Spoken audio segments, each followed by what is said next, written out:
ensure this policy aims to ensure inclusive and equitable quality education and promote lifelong learning opportunities for all by 2030. This national policy of education envisions an education system rooted in Indian ethos and contributes directly to transforming India, that is Bharat, sustainably into the equitable or vibrant knowledge society by providing high quality of education to all and thereby making India as a global superpower. National Education Policy 2020 is the first education policy of 21st century which aims to address many growing development and imperatives of our country. This policy proposed the revision and revamping of all aspects of educational structure, including its regulation and governance, to create a new system that is aligned with the aspirational goal of 21st century. The NEP 2020 orientation and sensitization program is conducted online by all MMTTCs. The goal is to reach around 15 lakh faculty members in 3 years, 2023-24 to 2025-26. These programs aims to provide sensitization and orientation on 8 themes facilitated by national experts. These 8 themes are holistic and multidisciplinary education, Indian knowledge system, academic leadership, governance and management, higher education and society, research and development, skill development, students diversity and inclusive education. And inclusive education, and last is information and communication technology. The format of this program is, this is a 8 days online program, and per day we have 2 sessions. First session 2:30 to 4, and second session 4 and 4:30 to 6 p.m. second session. This session 1 hour lecture or presentation made by resource person and last 30 minutes for discussion. So dear friends, let us embark this insightful journey together, enhancing ideas and gathering valuable perspective to making a policy reality of our educational system. With this, I extend my heartfelt gratitude to our distinguished speakers and esteemed faculty members for their presence. I hope this session will be enlightened and fruitful for all of us. My dear friends, we are honored by the presence of Professor Asim Jafar Sir, Department of Computer Science, AMU Aligarh. Professor Jafar Sir hold PhD degree in computer science from Aligarh Muslim University. He has presented many papers in national and international conferences and published various research papers in journals of international repute. Professor Asim Jafar has a teaching and research experience more than 29 years, both national or international level. He has executed NMEICT research project as a co-investigator, and the outcome of this research project, which AMU expressed, that are number 1 is cloud-based multilingual and multidisciplinary library system, and second was the election management system. During his 5-year tenure of international teaching assignment at King Abdul Aziz University, Jeddah, Mr. Jafar has executed 3 research projects there. And he was awarded with the Excellence of Teaching Award at the King Abdul Aziz University, Jeddah. Both teaching and research, Professor Asim Jafar has a rich administrative experience, and he is actively involved in various departmental work of the university in various capacities. Presently, he has been assigned additional responsibility in administration as an officer on a special duty. He is presently working as a national coordinator of SWAYAM,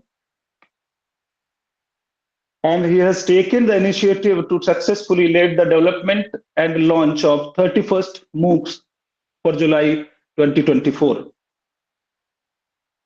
semester on the SWAYAM platform by faculty members of AMU. He is also working as a coordinator of IGNOU Center AMU, convener of University Website Committee, convener of Digital Monitoring Cell, and member of other various high-power committees. Professor Asim Zafar is a valuable resource person and delivered skill-based technical sessions and lectures across the country in various programs. So I would like to invite you, sir, to share your extensive knowledge and expertise that would be highly beneficial for our faculty members. Now, over to you, Asim Zafar, sir. Thank you. Thank you, Dr. Surendra Pal Singh. And I welcome all the participants. I think it is the first class of this NEP series of lecture. It is the inaugural class. I mean, is it Correct, so? sir. So I welcome Correct, all sir. the participants, and I am thankful to all the dignitaries present over here.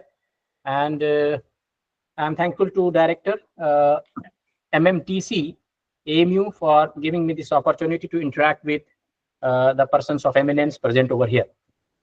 So good afternoon, all the participants. Hope I am audible to all of you. Yes, audible, sir. Okay, fine.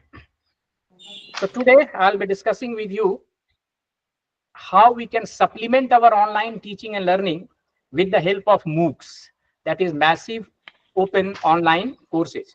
And in the latter part of my discussion, we will learn how, if any one of us is interested in developing a MOOCs or massive open online courses for SWAYAM platform, how we can develop these courses for SWAYAM platform, how we can submit our, and what is the process of development over there. So we will try to discuss with you the complete life cycle of MOOCs courses with you in the latter part of my discussion. So please allow me to share my screen with all of you so that I can continue over there. I hope my presentation is visible to all of you. Please confirm. Yeah, it's visible, sir. So, okay, sir. So today I'll be discussing with you the e-content development for SWAYAM platform. And as I have told you that in the latter part of my discussion, we will discuss the complete life cycle of MOOCs courses.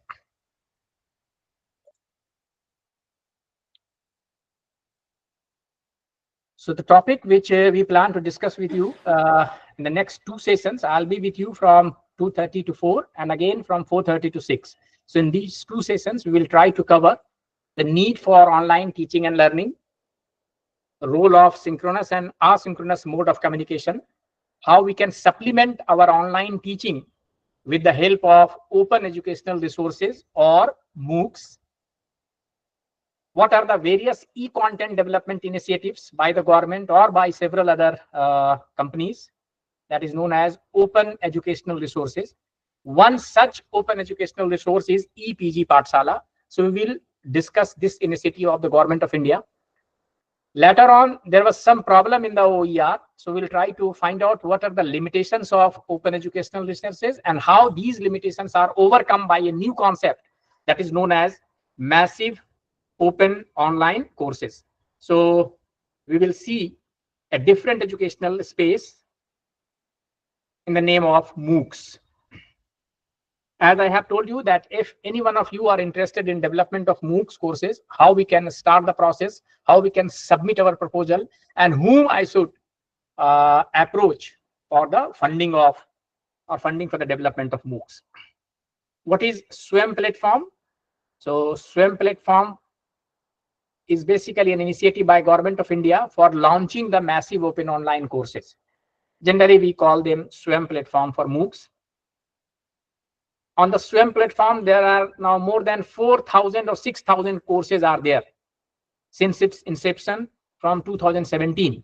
Now more than 6,000 courses have been uploaded over there, and they are generally known as SWAYAM courses. So the courses which are available on the SWAYAM platform, they are generally known as SWAYAM courses. So we will see how we can access these courses for the benefit of our student, even to update our knowledge. What are the other platforms for MOOCs? It is not like that SWAYAM is the only platform where massive open online courses are available. There are so many. You might have heard the name of Coursera, OpenEDX. So there are several other platforms available on the internet where we can find massive open online courses. We will see what are the other platforms for that. And as I have told you that if you are interested in development of MOOCs, is there any funding support for that or not? And if any funding support is available, how we can obtain these kind of funds for this purpose, means for the development of MOOCs. And at the end, we will try to see the complete life cycle of MOOCs courses. MOOCs stands for Massive Open Online Courses. So we'll see the complete life cycle of the MOOCs. Before I go, or I start my discussion with the slides, the first point is need for online teaching and learning. As please confirm, am I clearly audible to all of you? And yes, sir. Yes, sir. Okay, fine. Yes, sir. Yes, sir. Okay, fine. So what is the need for online teaching and learning? First of all, we will try to establish this thing first. So if need of online teaching and learning is there, then only it is meaningful to discuss the rest of the things. अगर इसकी जरूरत ही नहीं है अब कि online teaching and learning की जरूरत अब नहीं है सर, तो फिर आगे के सारे डिस्कशन जो है is not fruitful, I mean to say. So first we will try to establish the need for online teaching and learning. As all of us know that during the COVID period, we were left with no option but to go for online mode of teaching, because the students and the teachers were locked in their own places. The students were locked in their homes, teachers were locked in their homes. They were not allowed to join their colleges and face-to-face classroom teaching. So in that case, there was no other option but to go for online mode of teaching. So in that difficult period, as a teacher, what we did basically, we somehow started to engage our students using whatsoever online tools were available at that period of time. We try to use that online mode of teaching or online mode of tools which were available, and we engage the students for their academically, just to safeguard their academic interest, ताकि उनके सत्र का जो है नुकसान नहीं हो, अध्ययन का नुकसान नहीं हो. हम लोगों ने क्या किया कि किसी भी तरह से उनको इंगेज करना शुरू किया. Whatsoever tools and technologies was available to us, and in which kind of tools we were feeling comfortable. हम लोग सच पूछिए तो उस वक्त बहुत ज्यादा ट्रेंड भी नहीं थे इस टूल को यूज करने में, कंपेयर टू टुडेज सिचुएशन. आज तो हम सभी लोग जो है सो गूगल मीट पे बातचीत कर रहे हैं, यहाँ पे आसानी से ये कर रहे हैं. इमेजिन कीजिए उस वक्त 2021 की बात हम लोग कर रहे हैं, जब कोविड का पहला वेव था, तो उस वक्त हम लोग बहुत से लोग इसमें से ऐसे थे जो इस तरह के टूल से परिचित नहीं थे, फैमिलियर नहीं थे, और थे भी तो we were not using it frequently for this kind of teaching and learning purpose. तो समहाउ किसी ने अपने दोस्त से सीख लिया, किसी ने अपने स्टूडेंट से सीख लिया, और जो भी टूल्स हमको अवेलेबल हुए, से फॉर एग्जांपल गूगल मीट में अगर हम लोग कंफर्टेबल थे तो कुछ लोगों ने गूगल मीट यूज करना शुरू कर दिया, कुछ लोगों ने वेबएक्स शुरू कर दिया, कुछ लोगों ने टीम, जिस भी टूल, जो टूल उनको आसानी से मिल सका और जिसमें वो लोग ट्रेंड थे या उसको कंफर्टेबल महसूस कर रहे थे, उस टूल को इस्तेमाल करके उन्होंने क्या किया, लड़कों को या स्टूडेंट्स को इंगेज करना शुरू किया एकेडमिकली. तो फर्स्ट सेमेस्टर में तो चलिए इस तरह से काम चल गया, somehow we engage the students academically. लेकिन that trauma continues in the second semester as well. वो जो कोविड का पीरियड था वो सेकंड सेमेस्टर में भी कंटिन्यूड रहा. लेकिन अब हम लोग के साथ एज ए टीचर ये था कि थोड़ा बहुत कंफर्टेबल अब हम लोग हो गए थे, क्योंकि एक सेमेस्टर बच्चों को हम लोगों ने पढ़ा लिया था ऑनलाइन में, उसकी जो एक्सपीरियंस थी हम लोगों ने बहुत कुछ सीखा था. So in the second semester also the students and teachers they are not allowed to come together or to gather at one place basically. So isolation was there, and we were not allowed to assemble in the classroom, and face-to-face room teaching was not allowed at that period of time as well. So again, we were resorted back to the online mode of teaching. But in the second semester, we were feeling somewhat more comfortable as far as the use of digital technologies was there for conducting online classes or for engaging the students in the online. चलिए दूसरे semester में भी हम लोगों ने कुछ बेहतर ढंग से क्या किया, बच्चों को इंगेज किया और उनके एकेडमिक सत्र को या जो भी उनका एकेडमिक सेशन था उसको सेफ गार्ड हम लोगों ने किया, या उनका कम से कम कोशिश किया कि एकेडमिक लॉस हो, अध्ययन का ज्यादा लॉस ना हो सके. अनफॉर्चुनेटली थर्ड सेमेस्टर में भी ये सिचुएशन कंटिन्यूड रहा. थर्ड सेमेस्टर में भी हम लोगों को ऑनलाइन टीचिंग ही करना पड़ा. लेकिन अब हम लोगों ने 2 सत्र में ऑनलाइन टीचिंग कर लिया था, बहुत कुछ सीखा था हम लोगों ने उससे. तो थर्ड सेमेस्टर में we are much more comfortable compare to first semester and third semester. अब यहाँ पर not only we conducted the classes in the online mode, लेकिन हम लोगों ने उनको एंगेज किया, उनके एग्जामिनेशंस भी, असेसमेंट्स भी हम लोगों ने ऑनलाइन मोड में लिया, आइदर यूजिंग, कुछ लोगों ने गूगल फॉर्म का यूज किया, कुछ लोगों ने व्हाट्सएप कॉल का यूज किया, किसी ने वाइवा कंडक्ट किया। So using whatever technologies was available, using that technology we somehow not only engage the student academically but conducted their examinations or assessments in the online mode। चलिए, unfortunately fourth semester में भी यही situation था, तो fourth semester में भी हम लोगों ने स्टूडेंट्स को ऑनलाइन मोड में एंगेज किया। After that fortunately enough, after 4 semesters or so, the COVID period was over and we were allowed to join our classes in the face-to-face mode of teaching। और हम सभी लोग, जो पहले पुराना तरीका था कि बच्चे क्लास अटेंड करने लगे, हम लोग वहां जाकर क्लास लेने लगे, and we started the traditional mode of teaching और in the brick mortar model, और जो भी हमारा क्लासरूम मॉडल था उसमें हम लोगों ने टीचिंग शुरू कर दी वहां पर। तो अब सवाल उठता है कि सर ठीक है, now we are comfortable enough, covid period fortunately खत्म हो चुका है, the students and teachers are back to their college और classroom teaching is started, then why do we need online teaching and learning still? ये सवाल है sir मेरा, कि अब भी ऑनलाइन मोड ऑफ टीचिंग की जरूरत क्यों है? तो हम चाहेंगे सर कि थोड़ा आपके तरफ से कुछ इनपुट आए कि क्यों जरूरत है अब, जबकि कोविड पीरियड ओवर हो चुका है, बच्चे यानी students and teachers are back to their normal days. अब नॉर्मल क्लासरूम टीचिंग जो होती है हमारी, ट्रेडिशनल क्लासरूम टीचिंग, वो हो रही है। Then why do we still need online mode of teaching and learning? तो सर जिनको भी समझ में आता है, कोई अगर जवाब देना चाहे तो एक एक करके थोड़ा सा जवाब दीजिए। हम चाहेंगे थोड़ा सा, don't make it sir monologue session, हम चाहते हैं कि उसको इंटरेक्टिव सेशन बनाएं, थोड़ा आपकी तरफ से भी फीडबैक आए, थोड़ा हम लोग भी बातचीत करें। Good afternoon sir. जी बोलिए सर, बोलिए sir. This is Praveen Kumar calling from Siddharth Nagar. जी सर, बोलिए सर। एक्चुअली हम कह सकते हैं कि sir now we have become habitual of using now digital platform. Sir ने बहुत अच्छी बात तक जी जी सर ने बहुत अच्छी बात की है, इसको नोट करके आप लोग रखिए। एक बात देखिएगा कि सर ने जो कहा है कि we have become habitual of using the online platform.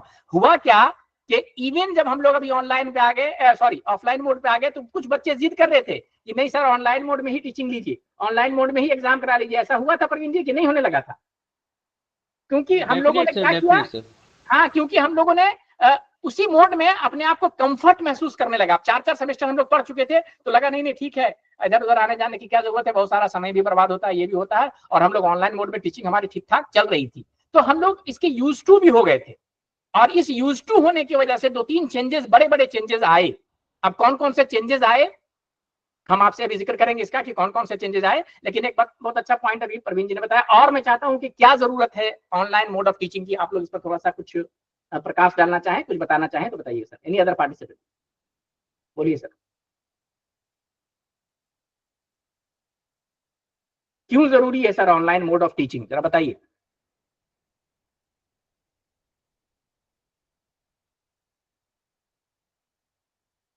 We can see that 80 participants are there. Please, anyone of you, please unmute yourself और बताइए।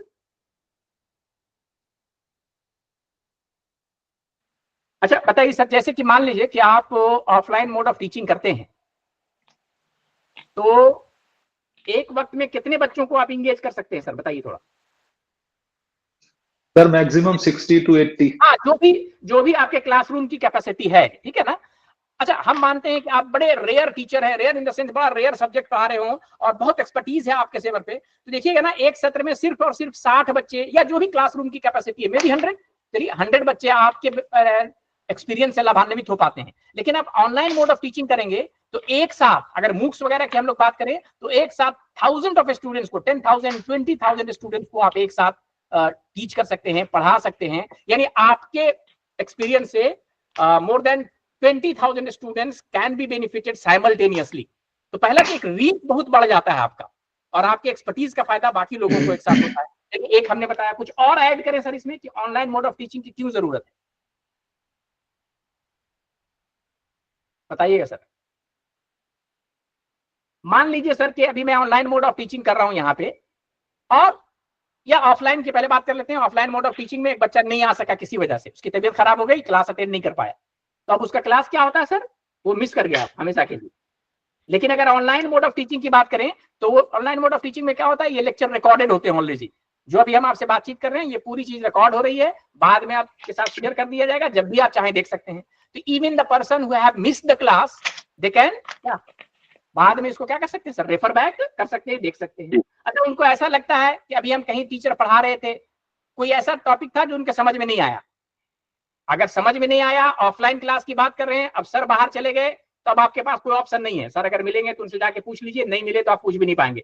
ऑनलाइन मोड ऑफ टीचिंग में वो लेक्चर आपके पास मौजूद है, 10 बार आप रिवाइंड कीजिए उसको, और जिस पोर्शन को आप समझ नहीं पाए थे समझने की कोशिश कीजिए तो आप उसको समझ सकते हैं। तो these are some of the advantage of online mode of teaching. इसके अलावा कुछ और बताइए सर, आप लोग कुछ बताइए ऑनलाइन मोड ऑफ टीचिंग में अगर कुछ बता सकते हैं। सर तुलनात्मक रूप से लागत भी कम होती है।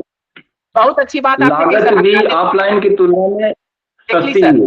मैं आपसे सुनना चाह रहा था, इसीलिए मैं नहीं बता रहा था, ये कॉस्ट इफेक्टिव मेथड है बहुत। अगर आप ऑनलाइन मोड ऑफ टीचिंग की बात करेंगे, आपको बताया मैंने अभी कि आप जैसे कि जो आपको सैलरी मिल रही है, कुछ भी जो रेम्युनरेशन मिल रहा है, आप 60 बच्चे उससे लाभान्वित हो रहे हैं। हमने आपको बताया अगर ऑनलाइन मोड में आप टीचिंग करते हैं तो आपके उसी इफर्ट से मोर देन 10,000 20,000 स्टूडेंट्स लाभान्वित हो सकते हैं। सो इन दैट सेंस ये क्या है, थोड़ा सा कॉस्ट इफेक्टिव भी होता है sir. Any other benefit sir, और बताइए सर, कुछ और ऐड करना चाहें आप लोग इसमें, बताइए सर। और देखिएगा सर कि अभी जो बताया कि हम लोग अब क्या होता है कि जब भी कोई आपदा आती है, कोई नई चीज आती है, तो सर ने बड़ी अच्छी, प्रवीण जी ने अभी बात किया था कि हम लोग यूज्ड टू हो जाते हैं उसके। एक चीज, एक बदलाव आपने नोटिस किया होगा कि लड़के एक तो they started feeling comfortable with the online mode of teaching. हम लोगों को तो बहुत दिक्कत हुई उन बच्चों को दोबारा क्लासरूम में लाने में, बच्चे आ ही नहीं रहे हैं, क्या करें सर, तो ऑनलाइन कर दिए सर, मटेरियल हमें दे दिए सर, हम पढ़ लेंगे सर, इवन चलिए क्लासरूम में आ गए तो हमारा एग्जाम कंडक्ट कर लीजिए ऑनलाइन में। But they have started feeling, मैंने कंफर्ट जोन उनके लिए बन गया अब ऑनलाइन मोड ऑफ टीचिंग। उसका नतीजा ये हुआ कि आपने देखा होगा कि पहले, अब कोविड से पहले की बात कीजिए सर, कि अगर प्रिंसिपल्स हैं या वाइस चांसलर्स हैं, उनकी कोई मीटिंग होनी है मंत्रालय में, तो उन सबको क्या करना पड़ता था, दिल्ली या जो भी राजधानी है जहां पे मीटिंग है, मीटिंग के प्लेस पे उनको ट्रैवल करना पड़ता था, वहां जाना पड़ता था, एक दिन रुकेंगे, मीटिंग अटेंड करेंगे, फिर दूसरे दिन आएंगे। This was the normal course of an action था ये मीटिंग वगैरह। अब सर ये सारी मीटिंग्स कहाँ होने लगी सर, ऑनलाइन मोड में होने लगी। अब मंत्रालय की भी मीटिंग है तो मंत्री या सेक्रेटरिएट उनका जो है सो अपने ऑफिस में बैठा हुआ है, सारे प्रिंसिपल को या वाइस चांसलर को उसने कहा कि आप अपने अपने जगह से लॉगिन कीजिए, और successfully they are conducting the meeting and they are meeting the objectives of the meeting successfully. तो ये सक्सेसफुली मीटिंग कर रहे हैं, तो इनको लगा कि हाँ ये तो हम लोग के आने के जाने का खर्चा बचा, रहने का टाइम वेस्ट जो होता था वो बचा। तो यहाँ पर ऑनलाइन मोड एक नई चीज को उसने क्या किया सर, इंट्रोड्यूस किया कि जो आसानी से इसमें आप काम कर सकते हैं। एक और आपने चेंजेस देखे होंगे जो बहुत प्रचलित हुआ, ये कॉन्सेप्ट बाहर के देशों में पहले से भी था, वर्क फ्रॉम होम का कल्चर सर, खास करके आईटी सेक्टर में। इंडिया में था, कम प्रचलित था, लेकिन कोविड के बाद से ये एकदम प्रचलन में आ गया कि जितने भी आईटी के एम्प्लॉय हो, आप देखोगे आपके बच्चे होंगे, भतीजे होंगे, कोई रिलेटिव होगा, क्या कर रहे हो, वर्क फ्रॉम होम कर रहे हैं, और they are getting similar amount of salary, जो भी उनको सैलरी था वही मिल रहा है, और वो 24/7 घर में रह रहे हैं और घर में रह करके अपना काम कर रहे हैं। तो ये शुरू कब से हुआ जाने, प्रचलित कब से हुआ ज्यादा, कोविड के टाइम से, और अब भी ये कंटिन्यू कर रहा है ये सिस्टम, क्योंकि इसमें देख रहे हैं कि successfully they are meeting the objective, जो काम उनको दिया जा रहा है सक्सेसफुली करके वो वापस कर रहे हैं वहां पे, और उससे कंपनी का भी फायदा है, एम्प्लॉय का भी फायदा है। That is win win situation for both the parties. Company का फायदा ये हो रहा है, उनका एस्टेब्लिशमेंट कॉस्ट बच रहा है, सिक्योरिटी का खर्चा बच रहा है, इलेक्ट्रिसिटी का खर्च बच रहा है, और भी तरह के खर्च बच रहे हैं। एम्प्लॉय का फायदा हो रहा है, उनका ट्रैवलिंग टाइम बच रहा है, ट्रैवलिंग कॉस्ट बच रहा है, and they are spending more time with their family, 24/7 अपने फैमिली के साथ बैठे हुए हैं, और ठीक है जब टाइम मिलता है घर में कंपनी का भी काम कर लिया, तो it is win win situation, और काम सब हो रहा है यहाँ पे। तो यहाँ पर एक नई चीज मैंने जो है, नई विधा आईक्यून से कि इंट्रोड्यूस हो गई, जिसको हम लोग कहते हैं ऑनलाइन मोड ऑफ टीचिंग और लर्निंग, और जो भी आप कह लीजिए इसको। तो ये तो सर अभी हमारे साथ एक नया आ गया, सब फिलिंग करने लगे, ओके ठीक है। इन्हीं सब चीजों को देखते हुए गवर्नमेंट ने क्या किया, एक गैजेट नोटिफिकेशन दिया, जिसको कहते हैं हम लोग यूजीसी स्वयं रेगुलेशन 2021। पहली बार ये 16 में आया था, अब उसका अपडेटेड वर्जन आया 2021 में। अभी मैं आपको गैजेट दिखाऊंगा। वो ये कह रही है कि स्टूडेंट में take up to 40% of credit from the Swayam online courses.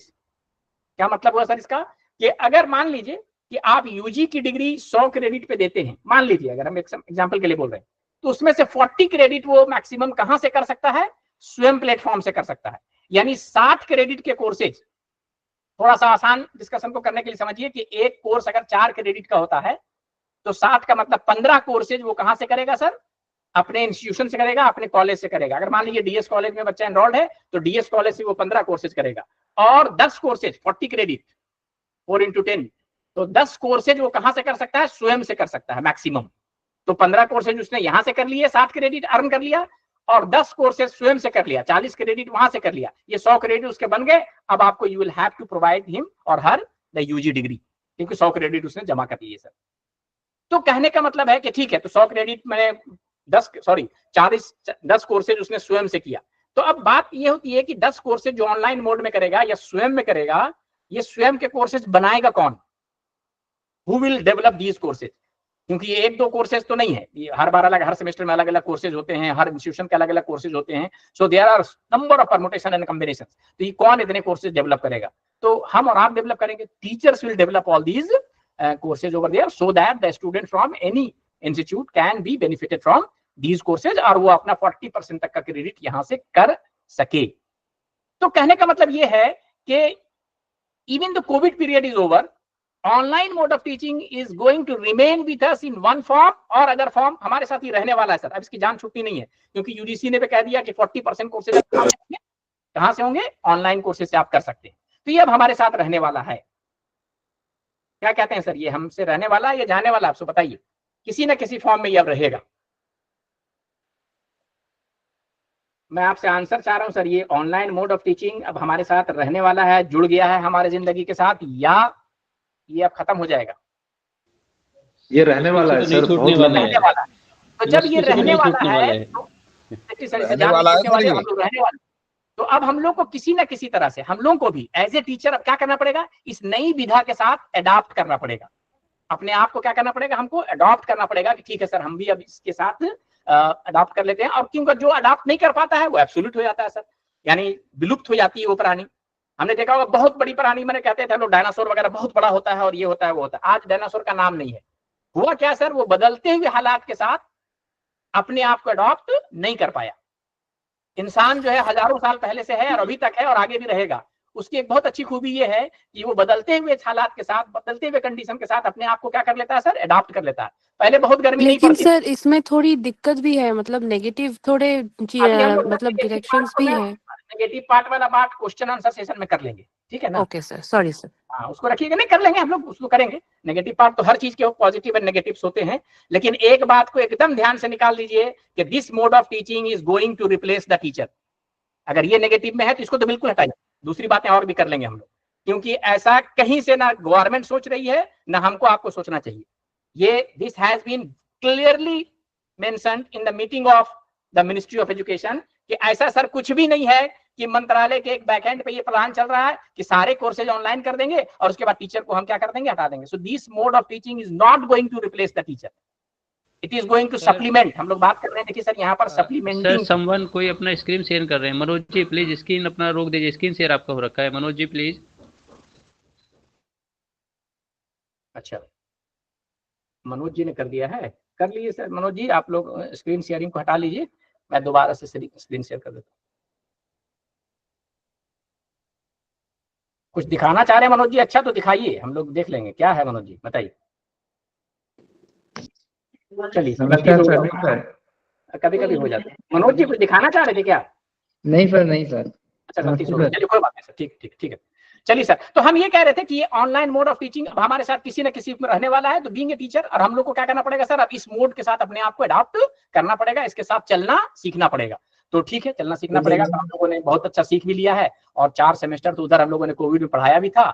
और भी अब क्या क्या चीजें हैं, next we will try to learn all these upcoming technologies so that we could be in pace with the online mode of teaching and learning. इसी सिलसिले की ये कोशिश है सर कि इसमें जो एनईपी के जो प्रोग्राम्स हैं या इस तरह के जो फैकल्टी डेवलपमेंट प्रोग्राम या कैपेसिटी बिल्डिंग प्रोग्राम ये होते रहते हैं, ताकि जो नई चीजें आ रही हैं उसके साथ हम थोड़ा सा फेमिलियर भी हो जाएं और उसके साथ आसानी से थोड़ा सा अडॉप्ट कर सके। उसी सिलसिले की एक कोशिश है जिसमें हम लोग बात कर रहे हैं। ठीक है, तो अगर अब ऑनलाइन टीचिंग एंड लर्निंग हमें करना है तो इसमें 2 मोड ऑफ कम्युनिकेशन होते हैं सर इंपॉर्टेंट। पहला को हम लोग बोलते हैं sir synchronous mode of communication and दूसरे मोड को बोलते हैं asynchronous mode of communication. How we will communicate with the students or how the teacher will communicate or how the student will communicate with the teacher. So there are 2 modes of communication in online mode of communication. तो कौन कौन से हैं sir? पहला कहलाता है synchronous mode. Synchronous mode के लिए जरूरी है सर कि बोथ द पार्टीज, जब भी कम्युनिकेशन करते हैं सर 2 पार्टी हैं। 2 पार्टी का मतलब जैसे इस केस में मैं और आप, स्पीकर एंड लिसनर, टीचर और स्टूडेंट, कुछ भी कर सकते हैं। So both the parties must log in into the system in the same span of time, तभी ये कम्युनिकेशन हो पाएगा। Such type of communication is known as synchronous communication. जैसे अभी हम लोग कहते हैं गूगल मीट में सर, तो गूगल मीट में हम और आप जो भी कम्युनिकेट कर पा रहे हैं उसकी फर्स्ट एंड प्रायर कंडीशन है कि both the parties, you and me, are logged in into the system in the same span of time. यानी 2:30 बजे से 4 बजे तक हम लोग लॉग इन रहेंगे, तभी ये कम्युनिकेशन हो पाएगा। अगर एक बंदा मान लीजिए कि रात के 7 बजे लॉग इन होता है तो कम्युनिकेशन नहीं होगा, क्योंकि उस वक्त हम नहीं है। So both the communicating parties must log in into the system in the same span of time. Then only this kind of communication will happen. So examples are sir, Google Meet की बात करें या Webex meeting की बात करें या team की बात, जितने भी वीडियो कॉन्फ्रेंसिंग सिस्टम है, इससे अगर कम्युनिकेट कर रहे हैं हम स्टूडेंट के साथ, तो इसको हम लोग क्या कहते हैं सर? कौन सा mode of communication? Synchronous mode of communication कहते हैं। ठीक है सर, क्लियर है? सिंक्रोनस मोड ऑफ कम्युनिकेशन बताइएगा सर, हाँ या ना में थोड़ा जवाब दीजिएगा तो आसानी होगी हमें बात करने में। Yes sir, yes sir, yes sir. दूसरा मोड ऑफ कम्युनिकेशन है सर जिसको हम लोग असिंक्रोनस मोड ऑफ कम्युनिकेशन कहते हैं। इसमें जरूरी नहीं है, कम्युनिकेशन तो हो जाएगा, जो आप बताना चाह रहे हैं बात वहां तक पहुंच जाएगी, लेकिन जरूरी नहीं है कि both the parties are logged in into the system in the same span of time. ये जरूरी नहीं है सर। जैसे फॉर एग्जांपल हम लेते हैं ईमेल करना है सर, ईमेल में 4 पेज का एक मैसेज लिखा, यानी कुछ बात आप कम्युनिकेट करना चाहते हैं अपने एक फ्रेंड को who is living in other part of the globe. से फॉर एग्जांपल कैलिफोर्निया में रहता है, यूएस में, तो अभी आप उनको मेल अगर भेजेंगे तो कैलिफोर्निया में नाइट टाइम है सर, हो सकता है कि आपके दोस्त सो रहे हो वहां पे। चलिए, तो आपका मैसेज वहां पहुंच गया, उनके मेल बॉक्स में पड़ा हुआ है। इन द मॉर्निंग जब उठेंगे, जब सिस्टम को ऑन करेंगे, देखेंगे अच्छा अच्छा यू हैव ए मेल, आपने एक मेल है, देखा आपके दोस्त ने भेजा है, चलो उन्होंने पढ़ा वाला मेल को, उसका जवाब दिया। जब उन्होंने जवाब दिया तो यहाँ पर नाइट टाइम था, हम सो रहे थे। हम जब दूसरे दिन उठते हैं तो देखते हैं कैसे मेरे सर का रिप्लाई या दोस्त का रिप्लाई आ गया है, हमने उनको देख लिया। तो कम्युनिकेशन तो यहाँ भी हो रहा है, लेकिन जरूरी नहीं है कि both the parties are logged in into the system in the same span of time. मेरी बात समझ रहे हैं सर? यस सर, जी सर, जी सर, यस सर, जी सर, जी सर। कम्युनिकेशन को या इस तरह के मोड को हम लोग असिंक्रोनस मोड ऑफ कम्युनिकेशन कहते हैं। इसके एग्जांपल्स हो गए, ईमेल हो गया, डिस्कशन फोरम है। डिस्कशन फोरम भी एक फैसिलिटी है जहां पर आपको कोई क्वेश्चन पूछना है, आपने क्वेश्चन लिख दिया और टीचर को जब वो फ्री होगा टीचर उसका जवाब दे देगा, तो वो डिस्कशन फोरम कहलाता है सर। गूगल क्लासरूम है या लर्निंग मैनेजमेंट सिस्टम होते हैं बहुत सारे सर, जैसे मूडल है या गूगल क्लासरूम है। मान लीजिए एज ए टीचर हमने कोई मटेरियल अपलोड किया अपने स्टूडेंट्स के लिए, तो मटेरियल हमने अपलोड कर दिया रात में, ठीक है। दिन में स्टूडेंट ने देखा कि अच्छा हमारे सर ने कुछ मटेरियल अपलोड किया है, दिन में उसने देख लिया, डाउनलोड किया, प्रिंट किया, देख सकता है, पढ़ सकता है, कुछ भी कर सकता है। लेकिन इन सब चीजों में जरूरी नहीं है कि both the students and teachers are logged in the system in the same span of time, लेकिन कम्युनिकेशन यहाँ भी होगा। तो ये दोनों मोड पे कम्युनिकेशन होते हैं sir in the online mode of teaching and learning. First is known as synchronous mode of communication, other mode is known as asynchronous mode of communication. I hope this is clear to you sir. ठीक है sir? Yes sir. अच्छा, yes sir. अब थोड़ा सा हम लोग आगे आते हैं, बात करते हैं सर कि ऑनलाइन मोड ऑफ टीचिंग इसे करनी, जैसे अभी हम लोग कर रहे हैं सर यहाँ ऑनलाइन मोड ऑफ टीचिंग में, और face to face mode of teaching में देखिएगा थोड़ा सा अंतर हम लोग अपने तजुर्बे के या एक्सपीरियंस के बिना पे देख लें, उसके बाद बात करेंगे। हम जब ऑफलाइन मोड ऑफ क्लास ले रहे हैं सर वहां पे, तो आपने कभी कभी गौर किया होगा कि एक लड़का एकदम अगली बेंच पे बैठा हुआ है, यानी फ्रंट बेंच पे बैठा हुआ है, आप पढ़ा रहे हैं, आप बहुत ही अनुभवी शिक्षक हैं, आप समझ गए कि अच्छा राजू जो है एकदम फर्स्ट बेंच पे बैठा हुआ है, लेकिन ये खोया हुआ कहीं, हमारी बात सुन नहीं रहा, और आप लेक्चर दे रहे हैं। इस बात का एहसास होती है, आप कहते हैं राजू अभी लास्ट सेंटेंस मैंने क्या कहा था, दो Raju was present in the class sitting in the very front bench, लेकिन Raju will not be able to answer your question. बोले सर मैं नहीं, मैंने, जबकि वो सुन भी रहा था, ही कर रहा था। कभी ऐसी स्थिति आई है या नहीं है मैंने ऑफलाइन क्लास में? बताइए सभी लोगों के साथ। आइए सर, आती है ऐसी। तो अब ऐसा क्यों हुआ? थोड़ा सिचुएशन को थोड़ा एनालाइज कीजिए कि एकदम अगले बेंच बैठा हुआ था, उसके और मैंने सुनसान भी ठीक ठाक रहा, देख भी रहा था, लेकिन क्यों? क्योंकि उसका ध्यान नहीं था, ध्यान कहीं और था। हो सकता है कि अपने घर के बारे में सोच रहा हो, अपनी अम्मी के बारे में सोच रहा हो, या किसी और के बारे में सोच रहा हो वहां पे, तो though he was present, physically present in the class, but mentally he was not present in the class, यानी ध्यान टीचर की तरफ नहीं था। अच्छा, कभी कभी आप देखते होंगे पढ़ा रहे हैं, राजू जो है एक लड़का खिड़की के बाहर देख रहा, खिड़की के बाहर देखने का मतलब है कि उसका ध्यान आपके लेक्चर की तरफ नहीं है। तो वहां पर हमारे पास क्या होता है सर, लिवरेज है, ए राजू कहां खिड़की के बाहर, फिर राजू अटेंटिव हो गया, आपकी बात सुनने लगा। तो अगर कोई भी स्टूडेंट शिक्षक की बात अटेंटिवली सुनेगा, ध्यान मग्न होकर सुनेगा, then only the teaching and learning will be complete. जो पढ़ाना चाह रहे हैं आप या जो समझाना चाह रहे हैं उसके समझ में आएगा। अगर उसका ध्यान आपके लेक्चर की तरफ नहीं है ड्यू टू एनी रीजन, तो though he is physically present in the class but he will not be able to grasp what concepts you are trying to impart to him. जो आप पढ़ाना चाह रहे हैं उसके समझ में वो बात नहीं आएगी। Do you agree with this thing और not sir? Agree sir. Agree करते हैं ना? तो अब देखिए होता क्या है कि एक चीज इससे क्या निकल के आया कि उस बच्चे का जिसको जो आप पढ़ाना चाह रहे हैं उसका ध्यान आपके तरफ होना चाहिए। तो हम ऑफलाइन मोड ऑफ टीचिंग में बहुत एक्सपीरियंस टीचर हैं, हम लड़के को देखते भी रहते हैं, समझते रहते हैं किसी का ध्यान है नहीं है। अब यहाँ जैसे ऑनलाइन मोड पे बताइए कि हमारे पास क्या टूल है। सब लोगों का कैमरा ऑफ है, कोई साहब चाय पी रहे होंगे, कोई बच्चे का होमवर्क कर रहे होंगे, कोई कुछ और कर रहे होंगे, हम किसी को यहाँ पर नहीं देख पा रहे हैं। तो अगर अच्छा ये तो फैक्ट है कि अगर ध्यान नहीं है उसका लेक्चर की तरफ तो टीचिंग एंड लर्निंग का प्रोसेस स्मूथ या कंप्लीट या इफेक्टिव नहीं होगा, ये तो फैक्ट है। Then what kind of leverage do you have in online mode of teaching? फिर हम ऑनलाइन मोड ऑफ टीचिंग में स्टूडेंट का ध्यान अपने तरफ कैसे आकृष्ट कर सकते हैं। तो उसके लिए सर जरूरी है कि ऑनलाइन मोड में जो हम टीचिंग करते हैं उसमें many times we use videos, जो हम लोग यूज करते हैं, बहुत सारे वीडियो हम बनाते हैं और लड़कों को देते हैं, चलिए हमारा वीडियो लेक्चर है देखिए। सो इन मेनी केसेस जो हम लोग स्वयं की बात कर रहे हैं वहां पर होता मेनली क्या है कि आपने अपना लेक्चर बहुत अच्छे ढंग से रिकॉर्ड कर लिया है और वो लेक्चर दे देते हैं। तो that lecture must have that kind of quality that can attract the attention of the students towards itself during the lecture period। जो भी लेक्चर पीरियड है या वीडियो का जो भी कॉल है, मान लीजिए 15 मिनट की अगर वीडियो है तो उस वीडियो की क्वालिटी ऐसी होनी चाहिए कि अगर वो वीडियो देखना शुरू करे बच्चा तो 15 मिनट तक उसका ध्यान वहां से ना हटे। 15 मिनट के बाद जब वो वीडियो खत्म, अरे वीडियो खत्म हो गया ऐसा लगे। अगर ऐसा करने में आपका वीडियो सक्षम होता है या आप सक्षम हो जाते हैं तो टीचिंग एंड लर्निंग का प्रोसेस स्मूथ होगा, इफेक्टिव होगा और एफिशिएंट होगा। लड़का ध्यान पूर्वक अगर देखेगा तो जरूर उससे सीखेगा।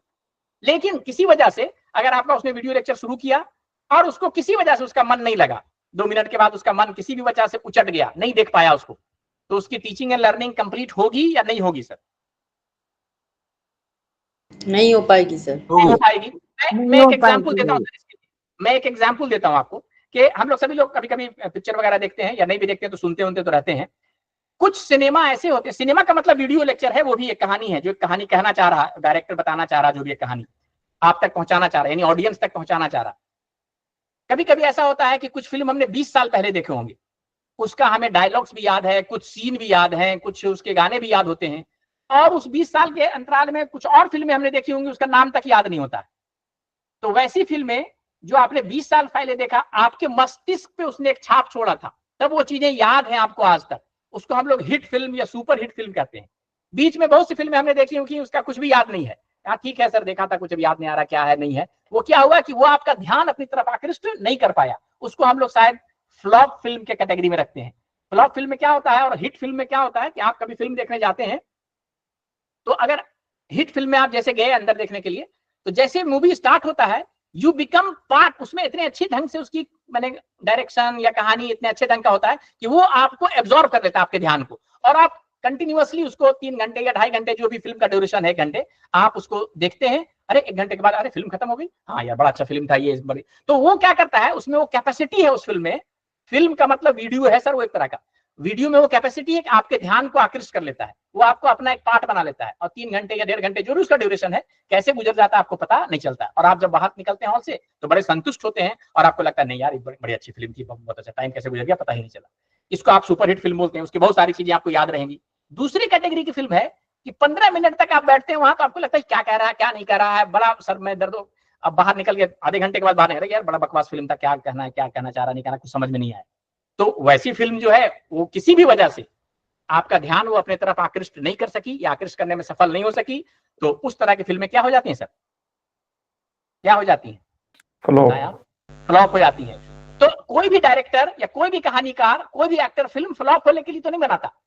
हुआ क्या कि किसी वजह से कहीं भी कमी रह गई, चाहे तो डायरेक्शन में कमी रही, स्टोरी लाइन में कमी रह गई, या किसी भी वीडियोग्राफी में कमी रह गई, कि जिसकी वजह से वो ऑडियंस का ध्यान अपने तरफ, ऑडियंस का मतलब हमारे केस में स्टूडेंट होगा, स्टूडेंट का ध्यान अपने तरफ आकृष्ट नहीं कर पाया, तो हम लोग उसको क्वालिटी वीडियो नहीं बोलते हैं, फ्लॉप वीडियो बोल देते हैं। और दूसरे कैटेगरी में जो फिल्म थी वो क्या कर पाई सर, आपका ध्यान का मतलब ऑडियंस का ध्यान, ऑडियंस का मतलब हमारे केस के लिए स्टूडेंट का ध्यान अपने तरफ खींचने में वो सफल रही during the period, during the duration of that video. तो हम लोग बोलते हैं कि सर ये बहुत अच्छा था, इससे लेके जो भी हो, जो भी आपने देखा उसकी बहुत सारी चीजें आपको याद भी रहती हैं। तो हम लोग ये कह रहे हैं कि अगर क्वालिटी वीडियो हो आपका, तो आपका ध्यान आकृष्ट करने में सक्षम होगा। और जब ध्यान आकृष्ट कर लिया, तो जब लड़का देख रहा है उसको 20 मिनट तक, तो जरूर उसकी लर्निंग होगी। दूसरी देखिएगा सर, एग्जाम्पल मैं बताता हूँ, आजकल एक नया फैशन चला है, बच्चे जो होते हैं, छोटे बच्चे आजकल क्या करते हैं कि रोना वोना शुरू करते हैं, अम्मा उसको पकड़ा देती है मोबाइल। अच्छा, वो बच्चा अभी पढ़ना उड़ना कुछ नहीं जानता, ABCD अक्षर से वाकिफ नहीं है, लेकिन वो यूं यूं करके फिंगर टच कर करके अपने मन का क्या लगा लेता है, कार्टून चैनल लगा लेता है। कार्टून चैनल हम और आप देखेंगे तो शायद हमको समझ में नहीं आता है हम लोग, लेकिन वो बच्चा देखिए कार्टून चैनल लगाएगा और उसके बाद बड़ा खुश है, वो देख रहा है, उसके चेहरे के एक्सप्रेशन को आप देखिए, तो कभी उसमें हंसी भी आएगी, कभी कुछ विस्मय के निशान भी आएंगे, कुछ आएंगे, यानी वो इन्वॉल्व हो गया उसके साथ और बड़ा चुप होकर देख रहा है। और उसको भूख भी लगी थी, अभी चुप है, जैसे मोबाइल हटाइएगा रोना शुरू कर देगा, फिर मोबाइल दे दीजिए चुप हो जाएगा। तो वो वीडियो में क्वालिटी है कि उस बच्चे का ध्यान अपनी तरफ क्या कर लेता है, वो आकृष्ट कर रहा है। तो इस तरह के वीडियो को हम लोग सर क्वालिटी वीडियो बोलते हैं। तो अगर क्वालिटी वीडियो के माध्यम से टीचिंग की जाए, तो वो टीचिंग एंड लर्निंग का प्रोसेस जो होगा वो इफिशिएंट भी होगा और इफेक्टिव भी होगा। लड़के उसको आसानी से समझ सकेंगे और देख सकेंगे कैसे होगा। एक अब हम आप रिसर्च का आपके साथ एक डेटा शेयर करते हैं, या पहले एक और एग्जाम्पल देते हैं, उसके बाद रिसर्च का एक डेटा हम आपके साथ शेयर करेंगे, फिर आगे बढ़ेंगे। मान लीजिए कि एक छोटा बच्चा है, उसने सर कभी अपनी जिंदगी में एलिफेंट नहीं देखा है, 3 साल का बच्चा है, 4 साल का बच्चा, मान लीजिए एलिफेंट नहीं देखा है, और you as a father or teacher trying to explain him how does an elephant look like. आप उसको समझाने की कोशिश कर रहे हैं कि हाथी दिखता कैसा है। आप बताइए कि बेटा, do you know there legs are like very big poles, round poles, 10 feet high poles, they have very big ears, they have the trunk, long trunk। उसको समझाने की आप कोशिश करते रहिए वर्ड्स के माध्यम से। उसका कॉन्सेप्ट बहुत अच्छा हाथी के बारे में नहीं होगा, और जब हाथी के बारे में पूछिए तो बोलेगा को ठीक से समझ में नहीं आया, गलत सलत जवाब देगा।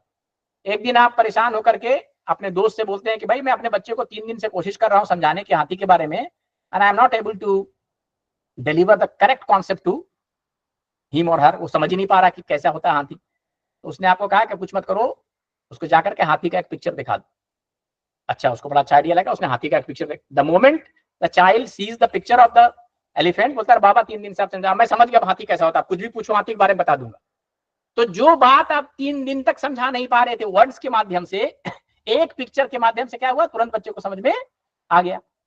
इसीलिए हम लोग कहते हैं पिक्चर इज वर्थ 1000 वर्ड्स, एक चाइनीज प्रोवर्ड है। तो आप अगर टीचिंग एंड लर्निंग का काम में, अगर टीचिंग एंड लर्निंग में भी, यहाँ लर्निंग हुआ उसको, है ना, वो सीख गया कि हाथी कैसा दिखता है, उसमें अगर हम लोग मैप्स का इस्तेमाल करें, फोटोग्राफ्स का इस्तेमाल करें, पिक्चर का इस्तेमाल करें, तो कॉन्सेप्ट को समझना और समझाना ज्यादा क्या हो जाता है, आसान हो जाता है।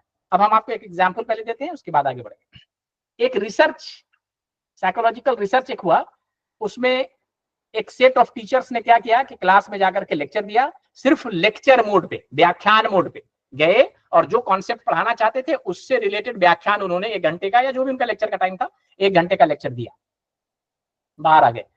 10 दिन के बाद लड़कों का टेस्ट लिया गया, फीडबैक टेस्ट लिया गया, पूछा गया कि कितना रिटेंशन है, तो ये देखा गया कि लड़के हार्डली 20 to 30% कंटेंट जो है रिकॉल कर पाए, यानी memory retention of that method was hardly 20 to 30%। दूसरा एक्सपेरिमेंट किया गया, दूसरा सेट ऑफ एक्सपेरिमेंट किया गया, वहां पर the teacher has used pictures, maps and props. Props का मतलब कुछ मॉडल अगर दिखाना था तो कुछ मॉडल दिखाया उन्होंने, कुछ पिक्चर्स दिखाए, किया, उसके माध्यम से टीचिंग की। जैसे पीपीटी के माध्यम से हम लोग बहुत सारे लोग करते हैं प्रेजेंटेशन वगैरह पीपीटी के माध्यम से। तो it has been found that the memory retention of the students goes beyond 50 to 60%। उस केस में देखा गया कि बच्चे 50 से 60% चीजें उनको याद थी। किस केस में सर, जहां पर आपने यूज किया, आपने टीचिंग में क्या, मैप्स का इस्तेमाल किया, प्रॉप्स का इस्तेमाल किया, कुछ मॉडल दिखाए उसको, उसके माध्यम से टीचिंग की, तो उसमें उनका मेमोरी रिटेंशन बढ़ जाता है। And third set of experiment was that the student was shown a very good simulation video. उनको जो भी हम बताना चाह रहे थे उससे रिलेटेड सिमुलेशन दिखाया गया, कुछ वीडियोस दिखाए गए, उसके माध्यम से हमने टीचिंग की. तो it has been found that the memory retention of the students goes beyond 70 to 80% और 80 to 90%. उस केस में सबसे ज्यादा बच्चों को समझ में आया कहां पर, जहां पर आपने उनको क्या दिखाया सर, वीडियो दिखाया या कुछ सिमुलेशन दिखाया.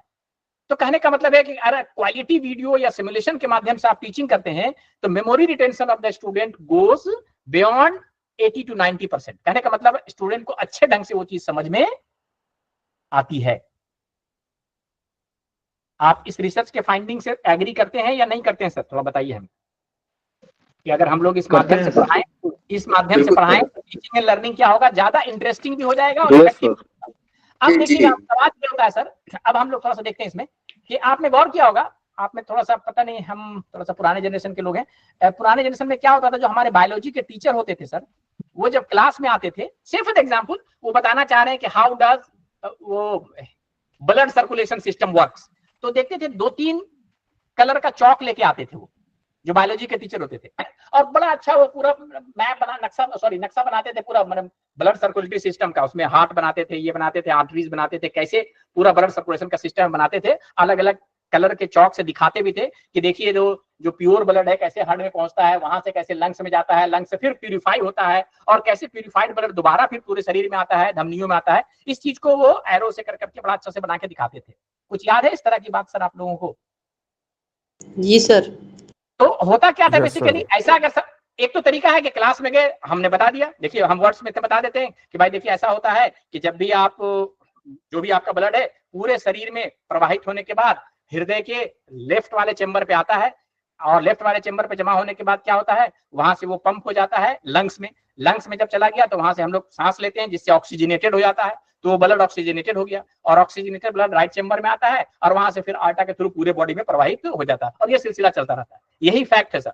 लेकिन अगर इतना हम बता दें स्टूडेंट को तो चीजें उतनी क्लियर नहीं होंगी कंपेयर टू दैट कि हम उस चीज को अगर ब्लैक बोर्ड में या बोर्ड में बना करके बता दें, देखिए इस तरह से कैसे यूज जो है ब्लड कैसे हार्ट में पहुंच रहा है, हार्ट से कैसे लंग्स में जा रहा है, और लंग्स से कैसे प्यूरिफाई ब्लड जो है पूरे शरीर में जा रहा है. इसको अगर हम बोर्ड पे चित्र के माध्यम से पढ़ाएं तो कंपैरेटिवली समझना ज्यादा आसान होगा. और अगर उसी चीज को हम वीडियो के माध्यम से बता दें तो देखिएगा सर चीजें और भी, तो हम 1-2 मिनट का आपको वीडियो इसी तरह का दिखाते हैं जस्ट टू अंडरस्टैंड कि ये चीजें कितनी आसान हो जाती हैं समझना. तो मैं अपने सर मेरा गूगल का स्क्रीन दिख रहा है, जरा सा बताइएगा सर, अगर दिख रहा हो तो कंफर्म कीजिएगा. तो मैं कुछ देख लेता हूँ, कुछ अगर मिल जाए तो. हाउ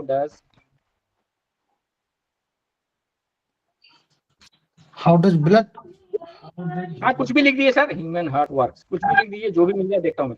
जो भी एक वीडियो मिल जाएगा मैं आपको दिखाता हूँ.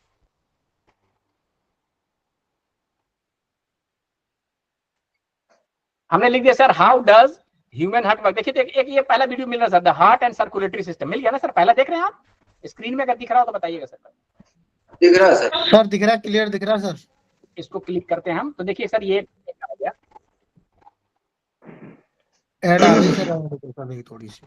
चलिए अब देखिएगा सर. हाँ अब देखिएगा सर यहाँ पर क्या है, एक वीडियो आपको दिखेगा, देखिएगा सिमुलेशन 2 से 3 मिनट का वीडियो है. अगर बच्चे को हम ये दिखा दें तो 2 मिनट में उसको समझ में आ जाएगा कि ब्लड सर्कुलेटरी सिस्टम कैसे काम करता है. ठीक है सर, तो मैं प्ले कर रहा हूँ.